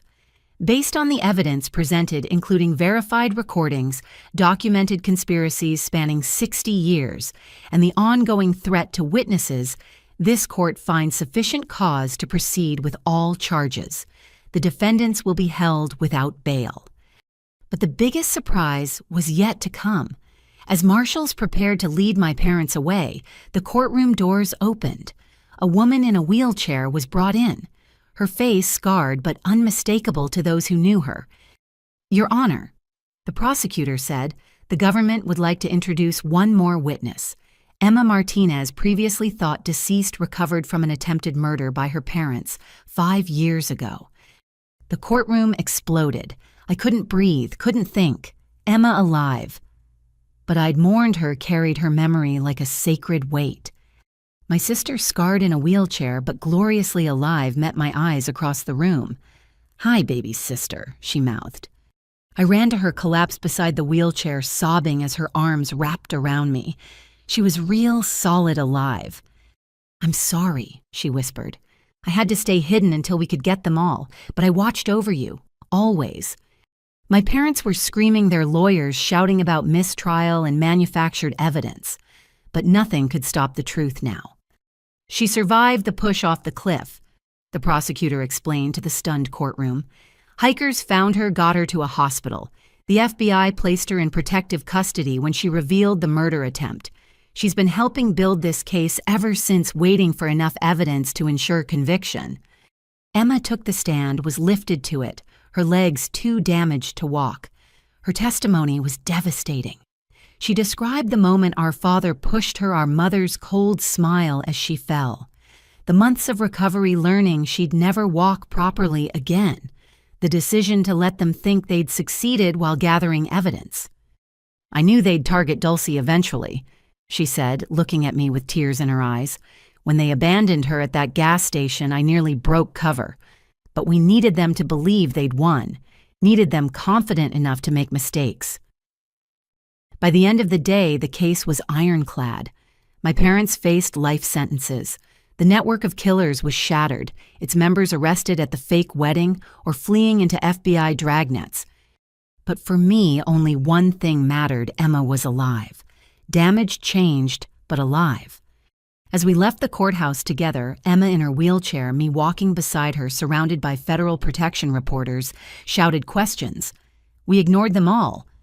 "So," Emma said as we reached the secure van, "ready to disappear again, this time together?" I squeezed her hand. Together sounds perfect. The tradition was broken. The killers were caught. And against all odds, both Martinez sisters had survived to see justice done. Our parents had tried to prune us from the family tree. Instead, we'd cut out the rot and planted something new, a future free from murder lies and the poisonous tradition that nearly destroyed us both. The safe house felt different with Emma there. For 3 days after the court hearing, we barely left each other's sight. I kept touching her hand, her face, making sure she was real. 5 years of grief don't just evaporate because someone walks back into your life, even if they wheel in. "Stop staring at me like I'm going to disappear," Emma said over breakfast, her voice carrying the gentle mockery I'd missed so much. "I'm not going anywhere, Dulcie. I thought you were dead. I mourned you. My voice cracked.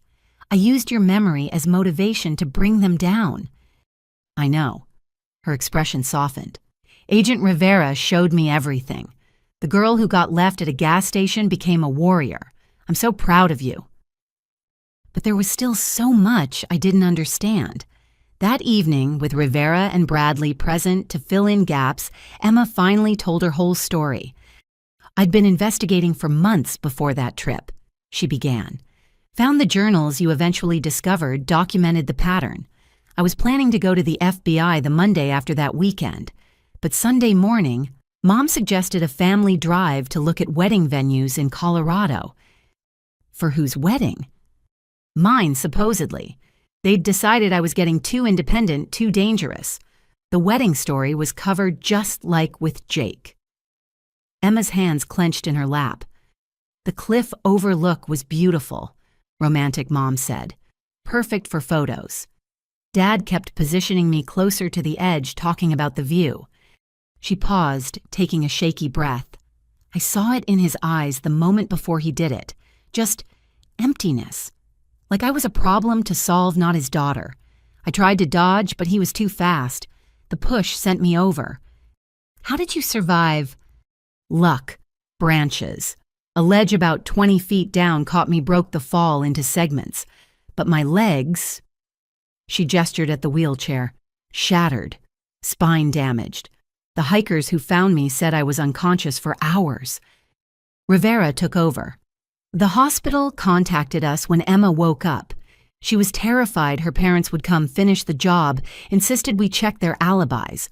When we discovered they'd already reported her as a runaway, filed insurance claims, we knew she was telling the truth. But why not arrest them then? I asked. No evidence, Emma said bitterly. My word against theirs. They'd played grieving parents perfectly, even had witnesses who'd seen them searching the area after I wandered off. Without more proof, it would have been dismissed as a troubled teen's desperate lie. So the FBI hid you. Witness protection off the books. New name, new life, intensive physical therapy. Emma's smile was sad. Sarah Chen, that's what they called me. I watched from afar as our parents collected my life insurance, played the victims. Wanted to scream the truth, but knew they'd just kill more people if I surfaced. Bradley pulled out a tablet showing surveillance footage. Emma's been our silent partner for 3 years. Every lead I developed, she verified. Every pattern you found, she documented first. When you survived their abandonment attempt, she nearly broke cover. I was watching the library cameras, Emma admitted. Saw you go in that first morning limping and scared. It took 3 agents to stop me from going to you, but Rivera convinced me if we waited, if you could gather evidence independently, we'd have 2 witnesses instead of 1. You let me think you were dead. I'm sorry. Tears ran down Emma's face. But Dulcie, if you'd known I was alive, would you have fought so hard? Would you have dug so deep? Your genuine grief and anger made you unstoppable, made you believable. Even our parents couldn't dismiss you as a conspirator because you truly thought I was gone.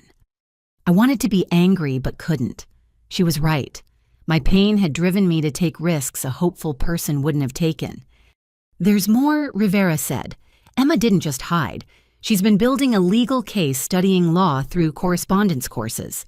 She's 3 months from a degree. I'm going to prosecute them, Emma said fiercely. Every conspirator, every enabler.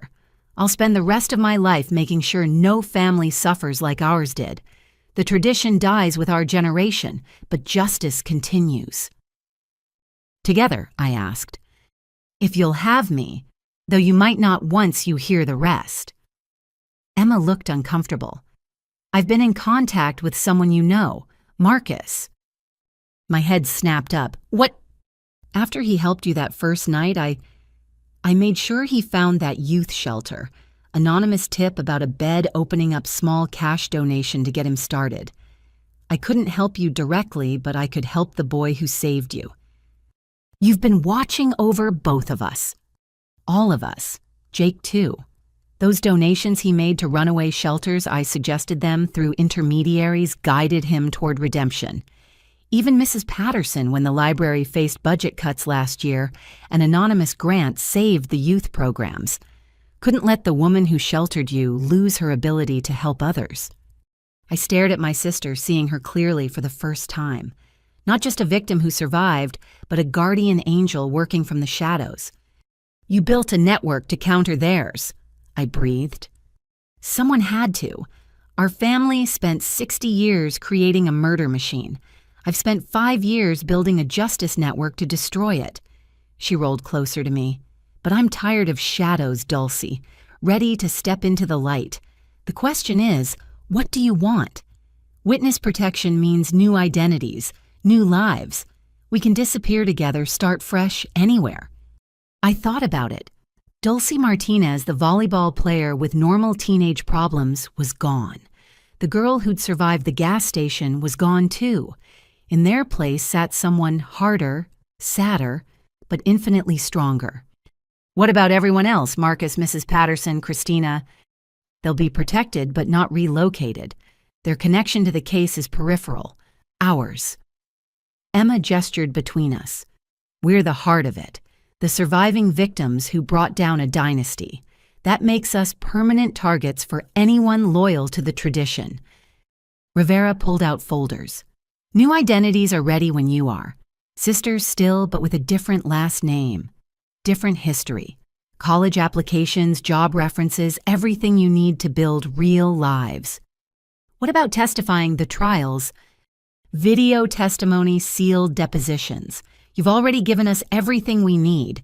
The rest is just procedure. Rivera smiled. You've done your part. Time to let the justice system do its job. That night, Emma and I stayed up talking, filling in 5 years of gaps. She told me about the physical therapy the nights she'd cried wanting to contact me, the strange freedom of being legally dead. I told her about the gas station, Marcus's kindness, Mrs. Patterson's basement sanctuary. We compared notes on our parents' crimes, marveling at how we'd both followed similar investigative paths. You know what the sick part is, Emma said around 3 a.m.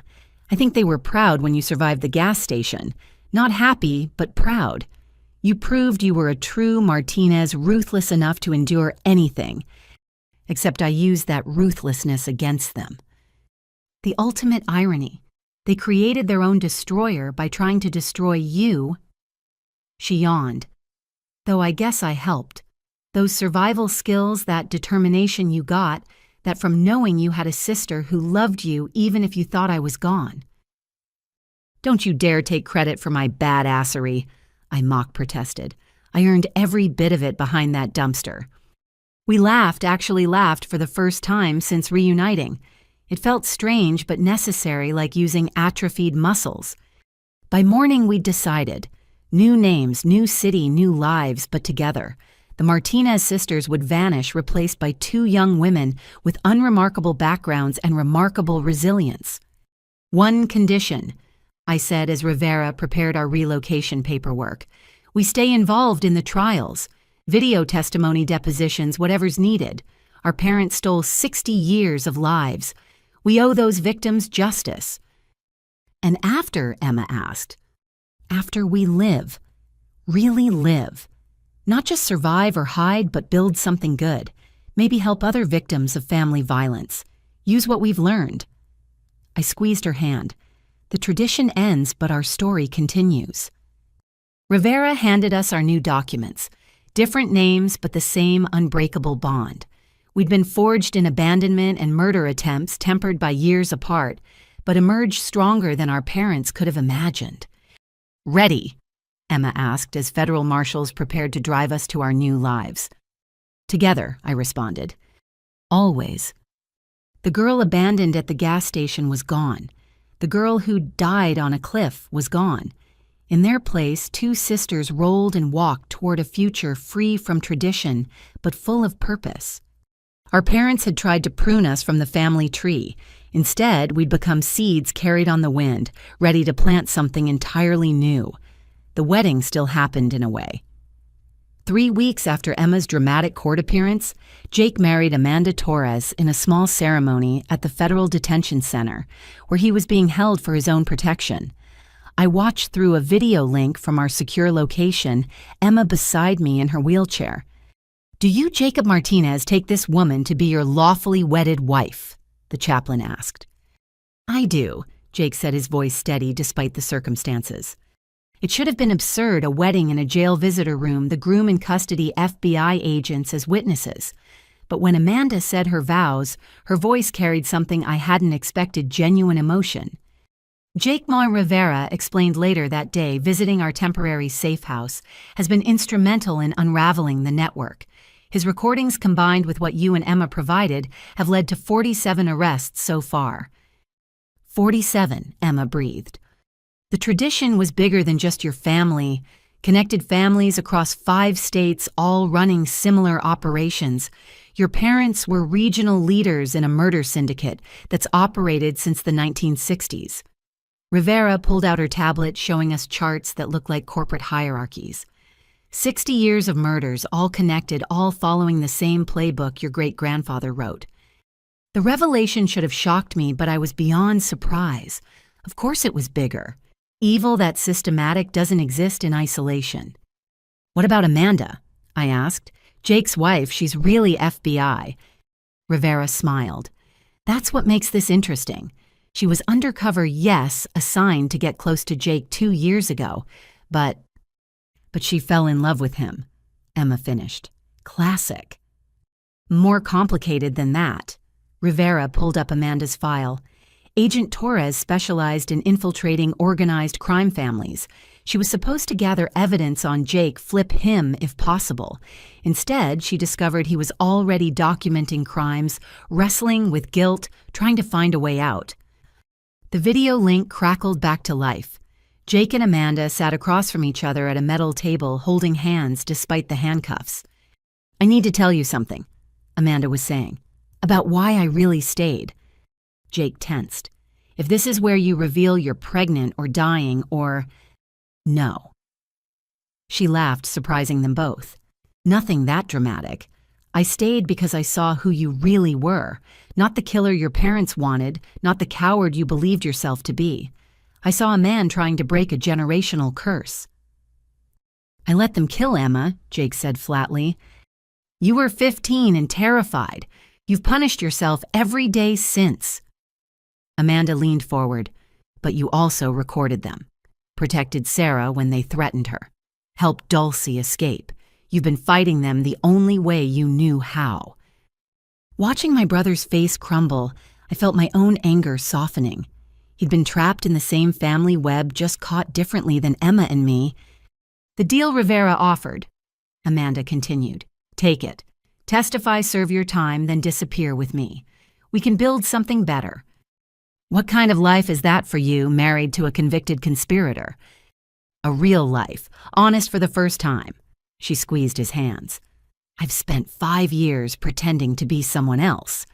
I'm tired of lies. Aren't you?" Emma gripped my hand as we watched. Our brother, complicit but repentant, guilty but not irredeemable, sat at his own crossroads. "Yes," Jake finally whispered. "God, yes." Rivera turned off the feed, giving them privacy. "He'll serve 3 years, possibly 2, with good behavior. Amanda's agreed to resign from the Bureau, start fresh with him after. Your grandmother's legitimate inheritance will be divided between you and Emma. Jake's renounced his share." "Grandma," I said suddenly, "is she watching all this?" "Every moment," Rivera confirmed. "She's in a secure facility helping prosecutors understand 60 years of financial crimes. Did you know your family's murder profits funded 12 legitimate businesses, all being seized now?" The scope kept expanding. Every thread pulled revealed 10 more. Our parents hadn't just killed for inheritance, they'd built an empire on blood money. That evening, a package arrived through secure channels. Inside was a letter in Jake's handwriting. "Dulcie and Emma, I don't expect forgiveness. I failed you both in unforgivable ways, but I want you to know every recording I made, every document I preserved, I did thinking of you, hoping someday it might protect you or bring you justice." Amanda helped me see that redemption isn't about erasing the past, but building a better future. I'll spend whatever time I have left doing that. The tradition dies with us. Let something better grow. Your brother, if you'll still have me, Jake. Emma read it twice, then looked at me. "What do you think?" I paused, sorting through complicated emotions. "I think people aren't just one thing. Jake was weak when it mattered most, but he's been strong since. Maybe that's enough." "Forgiveness? Not yet, maybe not ever completely, but acknowledgement that he's trying, that I can do." Rivera's phone buzzed. She checked it and smiled. "Speaking of trying, Marcus sends his regards. He's starting community college next month.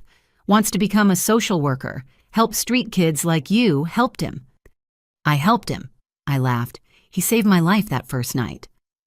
"And you saved his by exposing the trafficking ring, the shelter he's at. It only had funding because the FBI redirected seized assets from your family's crimes. Full circle." Everything connected. Every action rippled outward.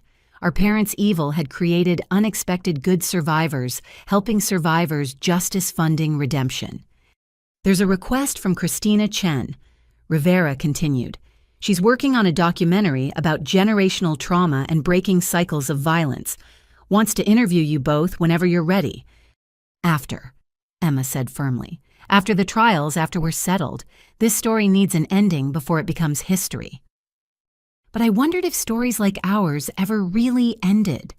The tradition was broken, yes. The murders stopped. The network dismantled.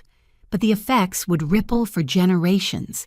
Every life saved, every survivor who found strength, every family that didn't lose a loved one to greed, all of it grew from that night at the gas station.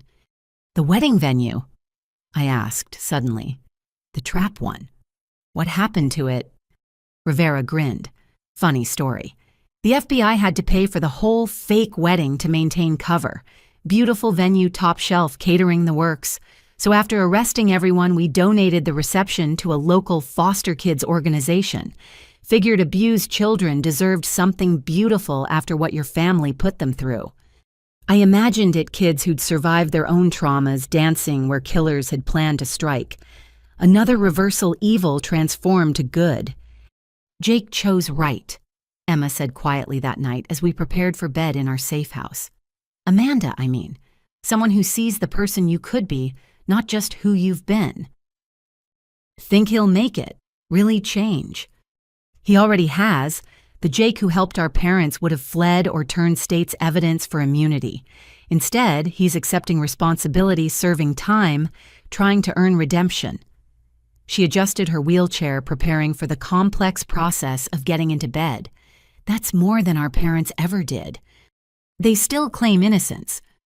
Complete denial. Their lawyers are building an insanity defense claiming we're all delusional, that the recordings are fake, the evidence planted. Emma's laugh was bitter. 60 years of documented murders and they call us crazy. It would have been funnier if it weren't so typical. The gaslighting continued even from federal custody. Tomorrow, Rivera moves us to the permanent safe house, I said.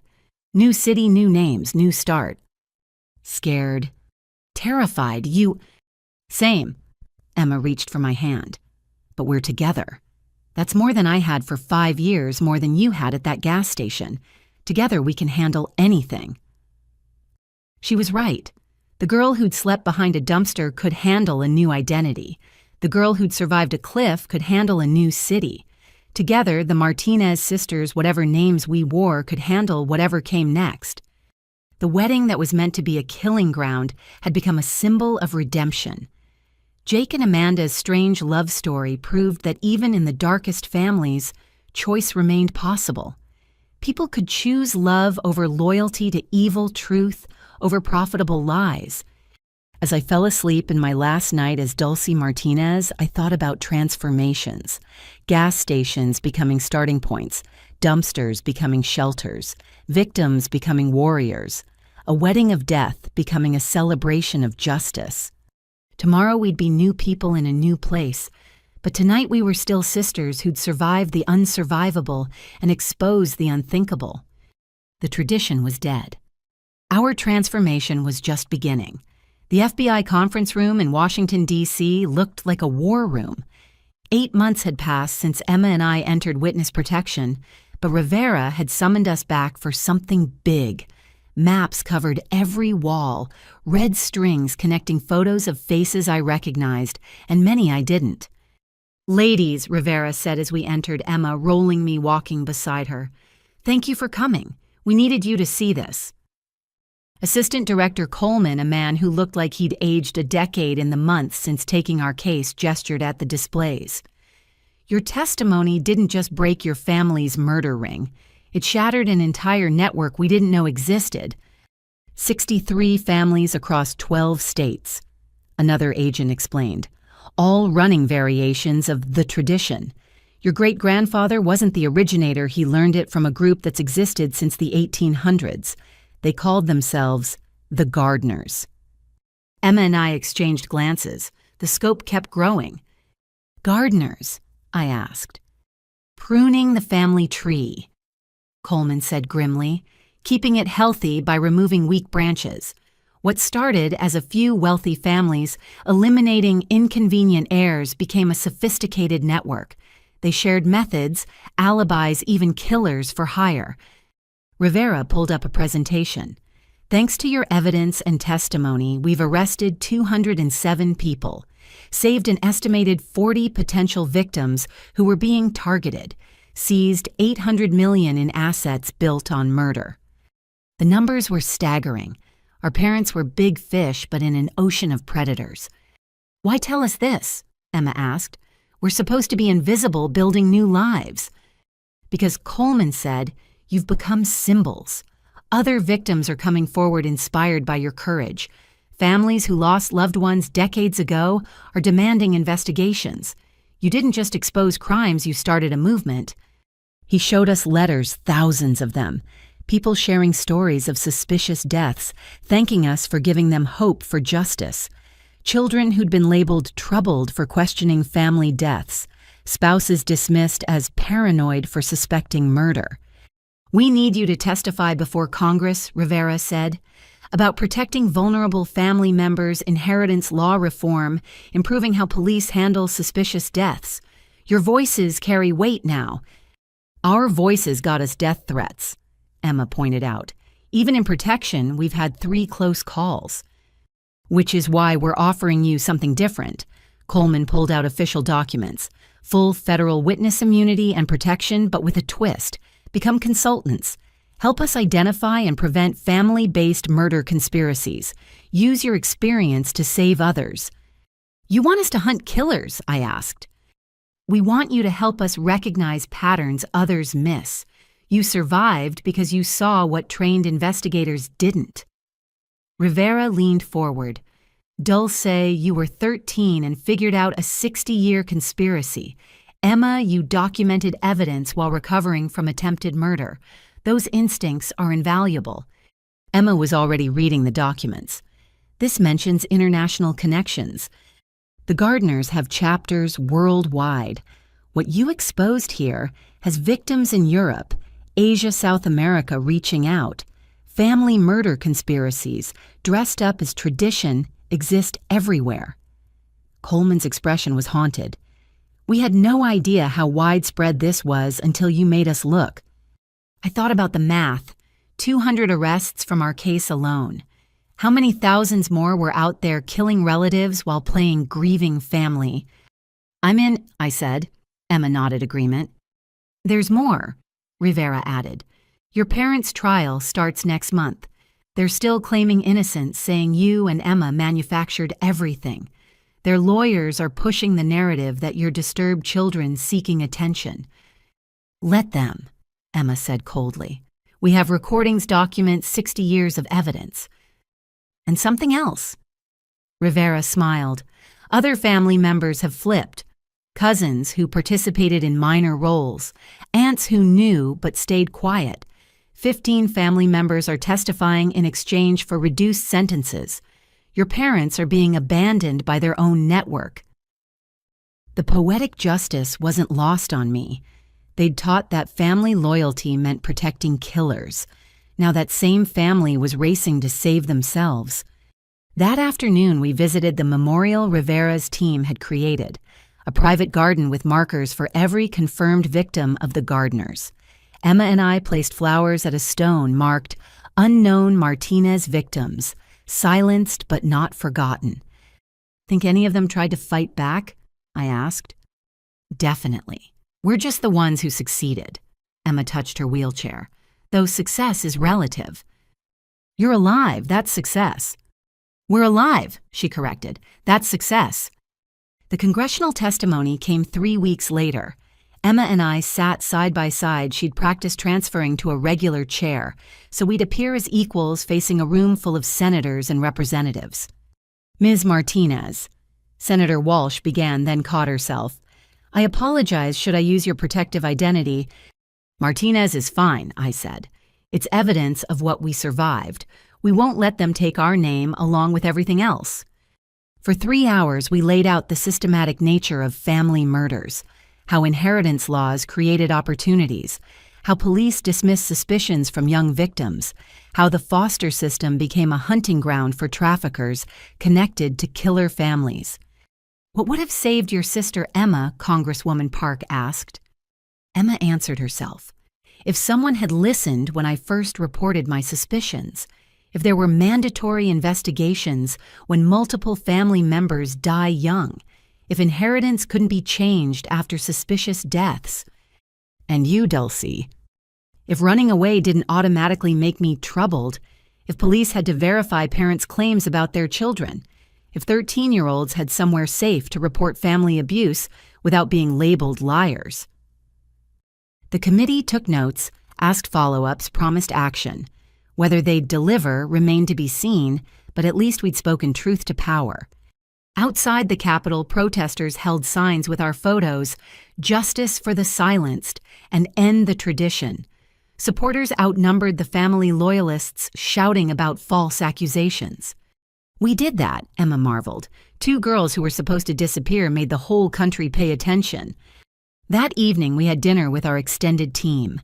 Mrs. Patterson had flown in, still running her library sanctuary. Marcus joined us halfway through his social work degree. Christina was there with her documentary crew capturing the reunion.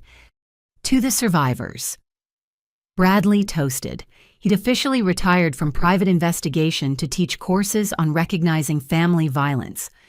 To the fighters, Rivera countered. She'd been promoted for breaking the case, now headed a unit dedicated to family conspiracy crimes. To the future. I added, thinking of all the potential victims who'd never become victims because we'd spoken up. But the evening's biggest surprise came from Jake video calling from federal prison with Amanda beside him. "I wanted you both to know," he said, "I'm testifying. Full confession naming everyone I knew about. It won't undo my cowardice, but maybe it'll prevent other brothers from making my mistakes." "Also," Amanda added, her hand on her stomach, "we're having a baby, a girl. We want to name her Emma Dulcie Torres, if you'll allow it." Emma actually cried. I did too. New life growing from the ashes of our family's destruction. A child who'd know her history but not be defined by it. "Yes," we said together. "One condition," Emma added. "She grows up knowing the truth. Age-appropriate but honest. No family secrets, no hidden traditions. Complete transparency." "Already writing it all down," Jake promised. "Every memory, every lesson learned. She'll know exactly what her family was and choose to be better." The call ended with promises to stay in touch, to be the aunts our niece deserved, despite the complicated history. "Think she'll hate us?" Emma asked later. "For being the ones who exposed her grandparents?" "Maybe. Or maybe she'll thank us for breaking the cycle before it claimed her too." Time would tell. But that night, surrounded by chosen family instead of blood relatives, I felt something I hadn't experienced since that October evening at the gas station, wholeness. The next morning brought news that shook even our hardened hearts. 43 more arrests overnight, including a federal judge and 2 police commissioners who'd helped cover family murders for decades. The network's reach into law enforcement explained why so many suspicious deaths went uninvestigated. "This is why we need you," Coleman said, calling with updates. "You understand how they think, how they operate. Help us train investigators to see what you saw." "When do we start?" Emma asked. "Monday, if you're ready. Full benefits, protective custody, maintained, working with a team of analysts to identify potential family conspiracies before they turn deadly. From victims to warriors to protectors, our evolution continued." The girl abandoned at a gas station was gone, replaced by a federal consultant who'd saved dozens of lives. The girl pushed off a cliff had become an advocate for justice. Together, we were rewriting what it meant to be Martinez women. "Our parents would hate this," I told Emma as we prepared for our new roles. "Us using their name to destroy everything they built." "Good. Let them watch from prison as we dismantle their legacy piece by piece." The tradition had created us, shaped us through trauma and attempted murder. But we'd transformed that darkness into purpose. Every life we saved, every conspiracy we exposed, every survivor we empowered was a victory over the philosophy that nearly destroyed us. The gardeners thought they were cultivating strength by pruning the weak. They'd forgotten that pruned branches can take root and grow into something entirely new, something stronger, something better, something that would outlast their poisonous tradition by generations. 17 years later, I stood in my office looking out at the Los Angeles skyline. The nameplate on my desk read Director Dulcie Morrison, the identity I'd worn for almost 2 decades. But everyone here knew my real name, my real story. It was required reading for every employee at the Ruth Foundation. The foundation occupied 3 floors of a modern building downtown. What started as a small nonprofit had grown into the nation's largest support network for runaway youth and family violence survivors. 10,000 kids helped and counting. Director Morrison. My assistant's voice came through the intercom. Your 9 o'clock is here. Send them in, Keisha. The door opened to reveal a teenage girl, maybe 14, with the same haunted look I'd once worn. Behind her, one of our outreach counselors nodded encouragingly. This is Alyssa, the counselor said. Found her at Union Station. Says her parents left her there yesterday. They told police she's a chronic runaway. The parallels hit like a punch. I came around the desk, sitting in the chair beside Alyssa instead of behind my barrier of authority. Hi, Alyssa. I'm Dulcie. I know this is scary, but you're safe now. I pulled out my phone, showing her an old photo. See this girl? That was me at 13. My parents left me at a gas station 60 miles from home. Also told police I was a runaway. Alyssa's eyes widened. You're the one from the documentary, The Martinez Sisters. That's me, which means I know exactly what you're going through, and I know we can help. For the next hour, I listened to Alyssa's story. The pattern was achingly familiar parents who'd systematically isolated her suspicious deaths of relatives, who might have helped inheritance she didn't know she stood to receive. Another family following the tradition, though they probably didn't even know the name. We'll handle this, I promised her. Legal protection, safe housing, and investigators who specialize in family conspiracies. You don't have to fight alone. After Alyssa was settled with our youth counselors, I headed to the conference room. Emma was already there, having rolled in from her office next door, where she served as chief legal counsel.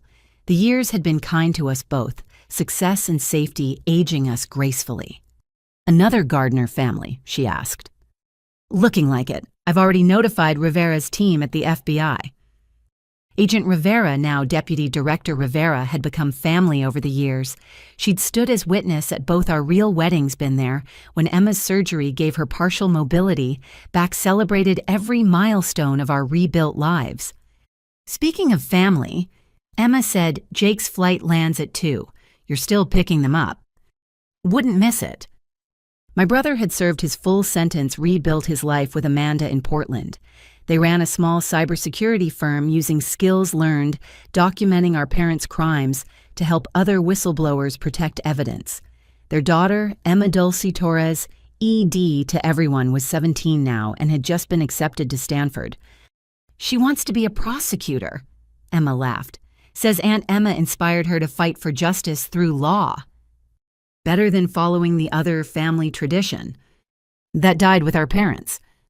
Robert and Linda Martinez had been convicted on all counts, life sentences with no possibility of parole. They died in prison within 3 years of each other, Mom from a stroke, Dad from what the official report called complications from an altercation with another inmate. The unofficial word was that even hardened criminals didn't tolerate child killers. I'd felt nothing. No grief, no satisfaction, just a quiet closing of a chapter that had already ended the night they drove away from that gas station. Mrs. Patterson called. Emma continued. The library's youth shelter is at capacity again. She's requesting additional funding. Approve it, whatever she needs. Margaret Patterson was 78 now, but still fierce. The library had become a model for community-based intervention, saving countless kids who might otherwise have disappeared into trafficking or worse.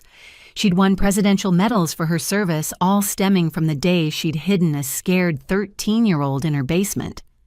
My phone buzzed with a message from Marcus Chen, Dr. Marcus Chen, now running a clinic for homeless youth in Seattle. He'd attached a photo of his latest success story, twin brothers 15, who'd escaped an abusive home and found shelter through the network we'd all helped build. Still saving lives from that first night. Emma observed, reading over my shoulder. We all are. The ripples keep spreading. Christina's documentary had won 3 Emmys and an Oscar. More importantly, it had saved lives by teaching people to recognize the signs of family conspiracies. She still called monthly, working on a follow-up about breaking generational trauma. Ma'am, Keisha's voice again, there's someone here without an appointment. Says he has information about a family in Texas running something called The Tradition. Emma and I exchanged glances. 17 years later, we were still finding them. The Gardners had been older and more widespread than anyone imagined. Send him to conference room 3, I said. And contact the FBI liaison. We've got another one. As I walked through our foundation, I saw our mission in action. Former runaways training as social workers, survivors becoming counselors, kids who'd escaped family violence learning they weren't alone, weren't crazy, weren't the problem. Jake and his family arrived that afternoon for ED's college send-off dinner. My niece had grown into a brilliant young woman with her mother's strength and her father's determination to make amends. She wore her name proudly, honoring both aunts who'd survived to break the cycle. Aunt Dulcie, she said, pulling me aside at the restaurant, I've been thinking about my thesis project. I want to write about inherited trauma, how families pass down patterns of violence, and how some members break free. Personal experience, I asked gently. Partly, but also, she pulled out a worn envelope. Grandma Ruth left me this before she died, said I should open it when I was ready to understand. Ruth had passed 5 years ago at 93, surrounded by the family she'd helped save. Her funeral was attended by hundreds of survivors, investigators, and advocates whose lives she'd touched. ED opened the letter, reading aloud. My dear great-granddaughter, by now you know the darkness in our bloodline. But darkness exists only because light defines it. You are that light, as are your aunts, your father who chose redemption, your mother who chose love. The tradition of death ends. A tradition of justice begins. Love, Grandma Ruth. She left letters for all of us, Emma said quietly. Reminders that we're not defined by what we survived, but by what we chose to do after. That evening, our strange assembled family filled a private dining room.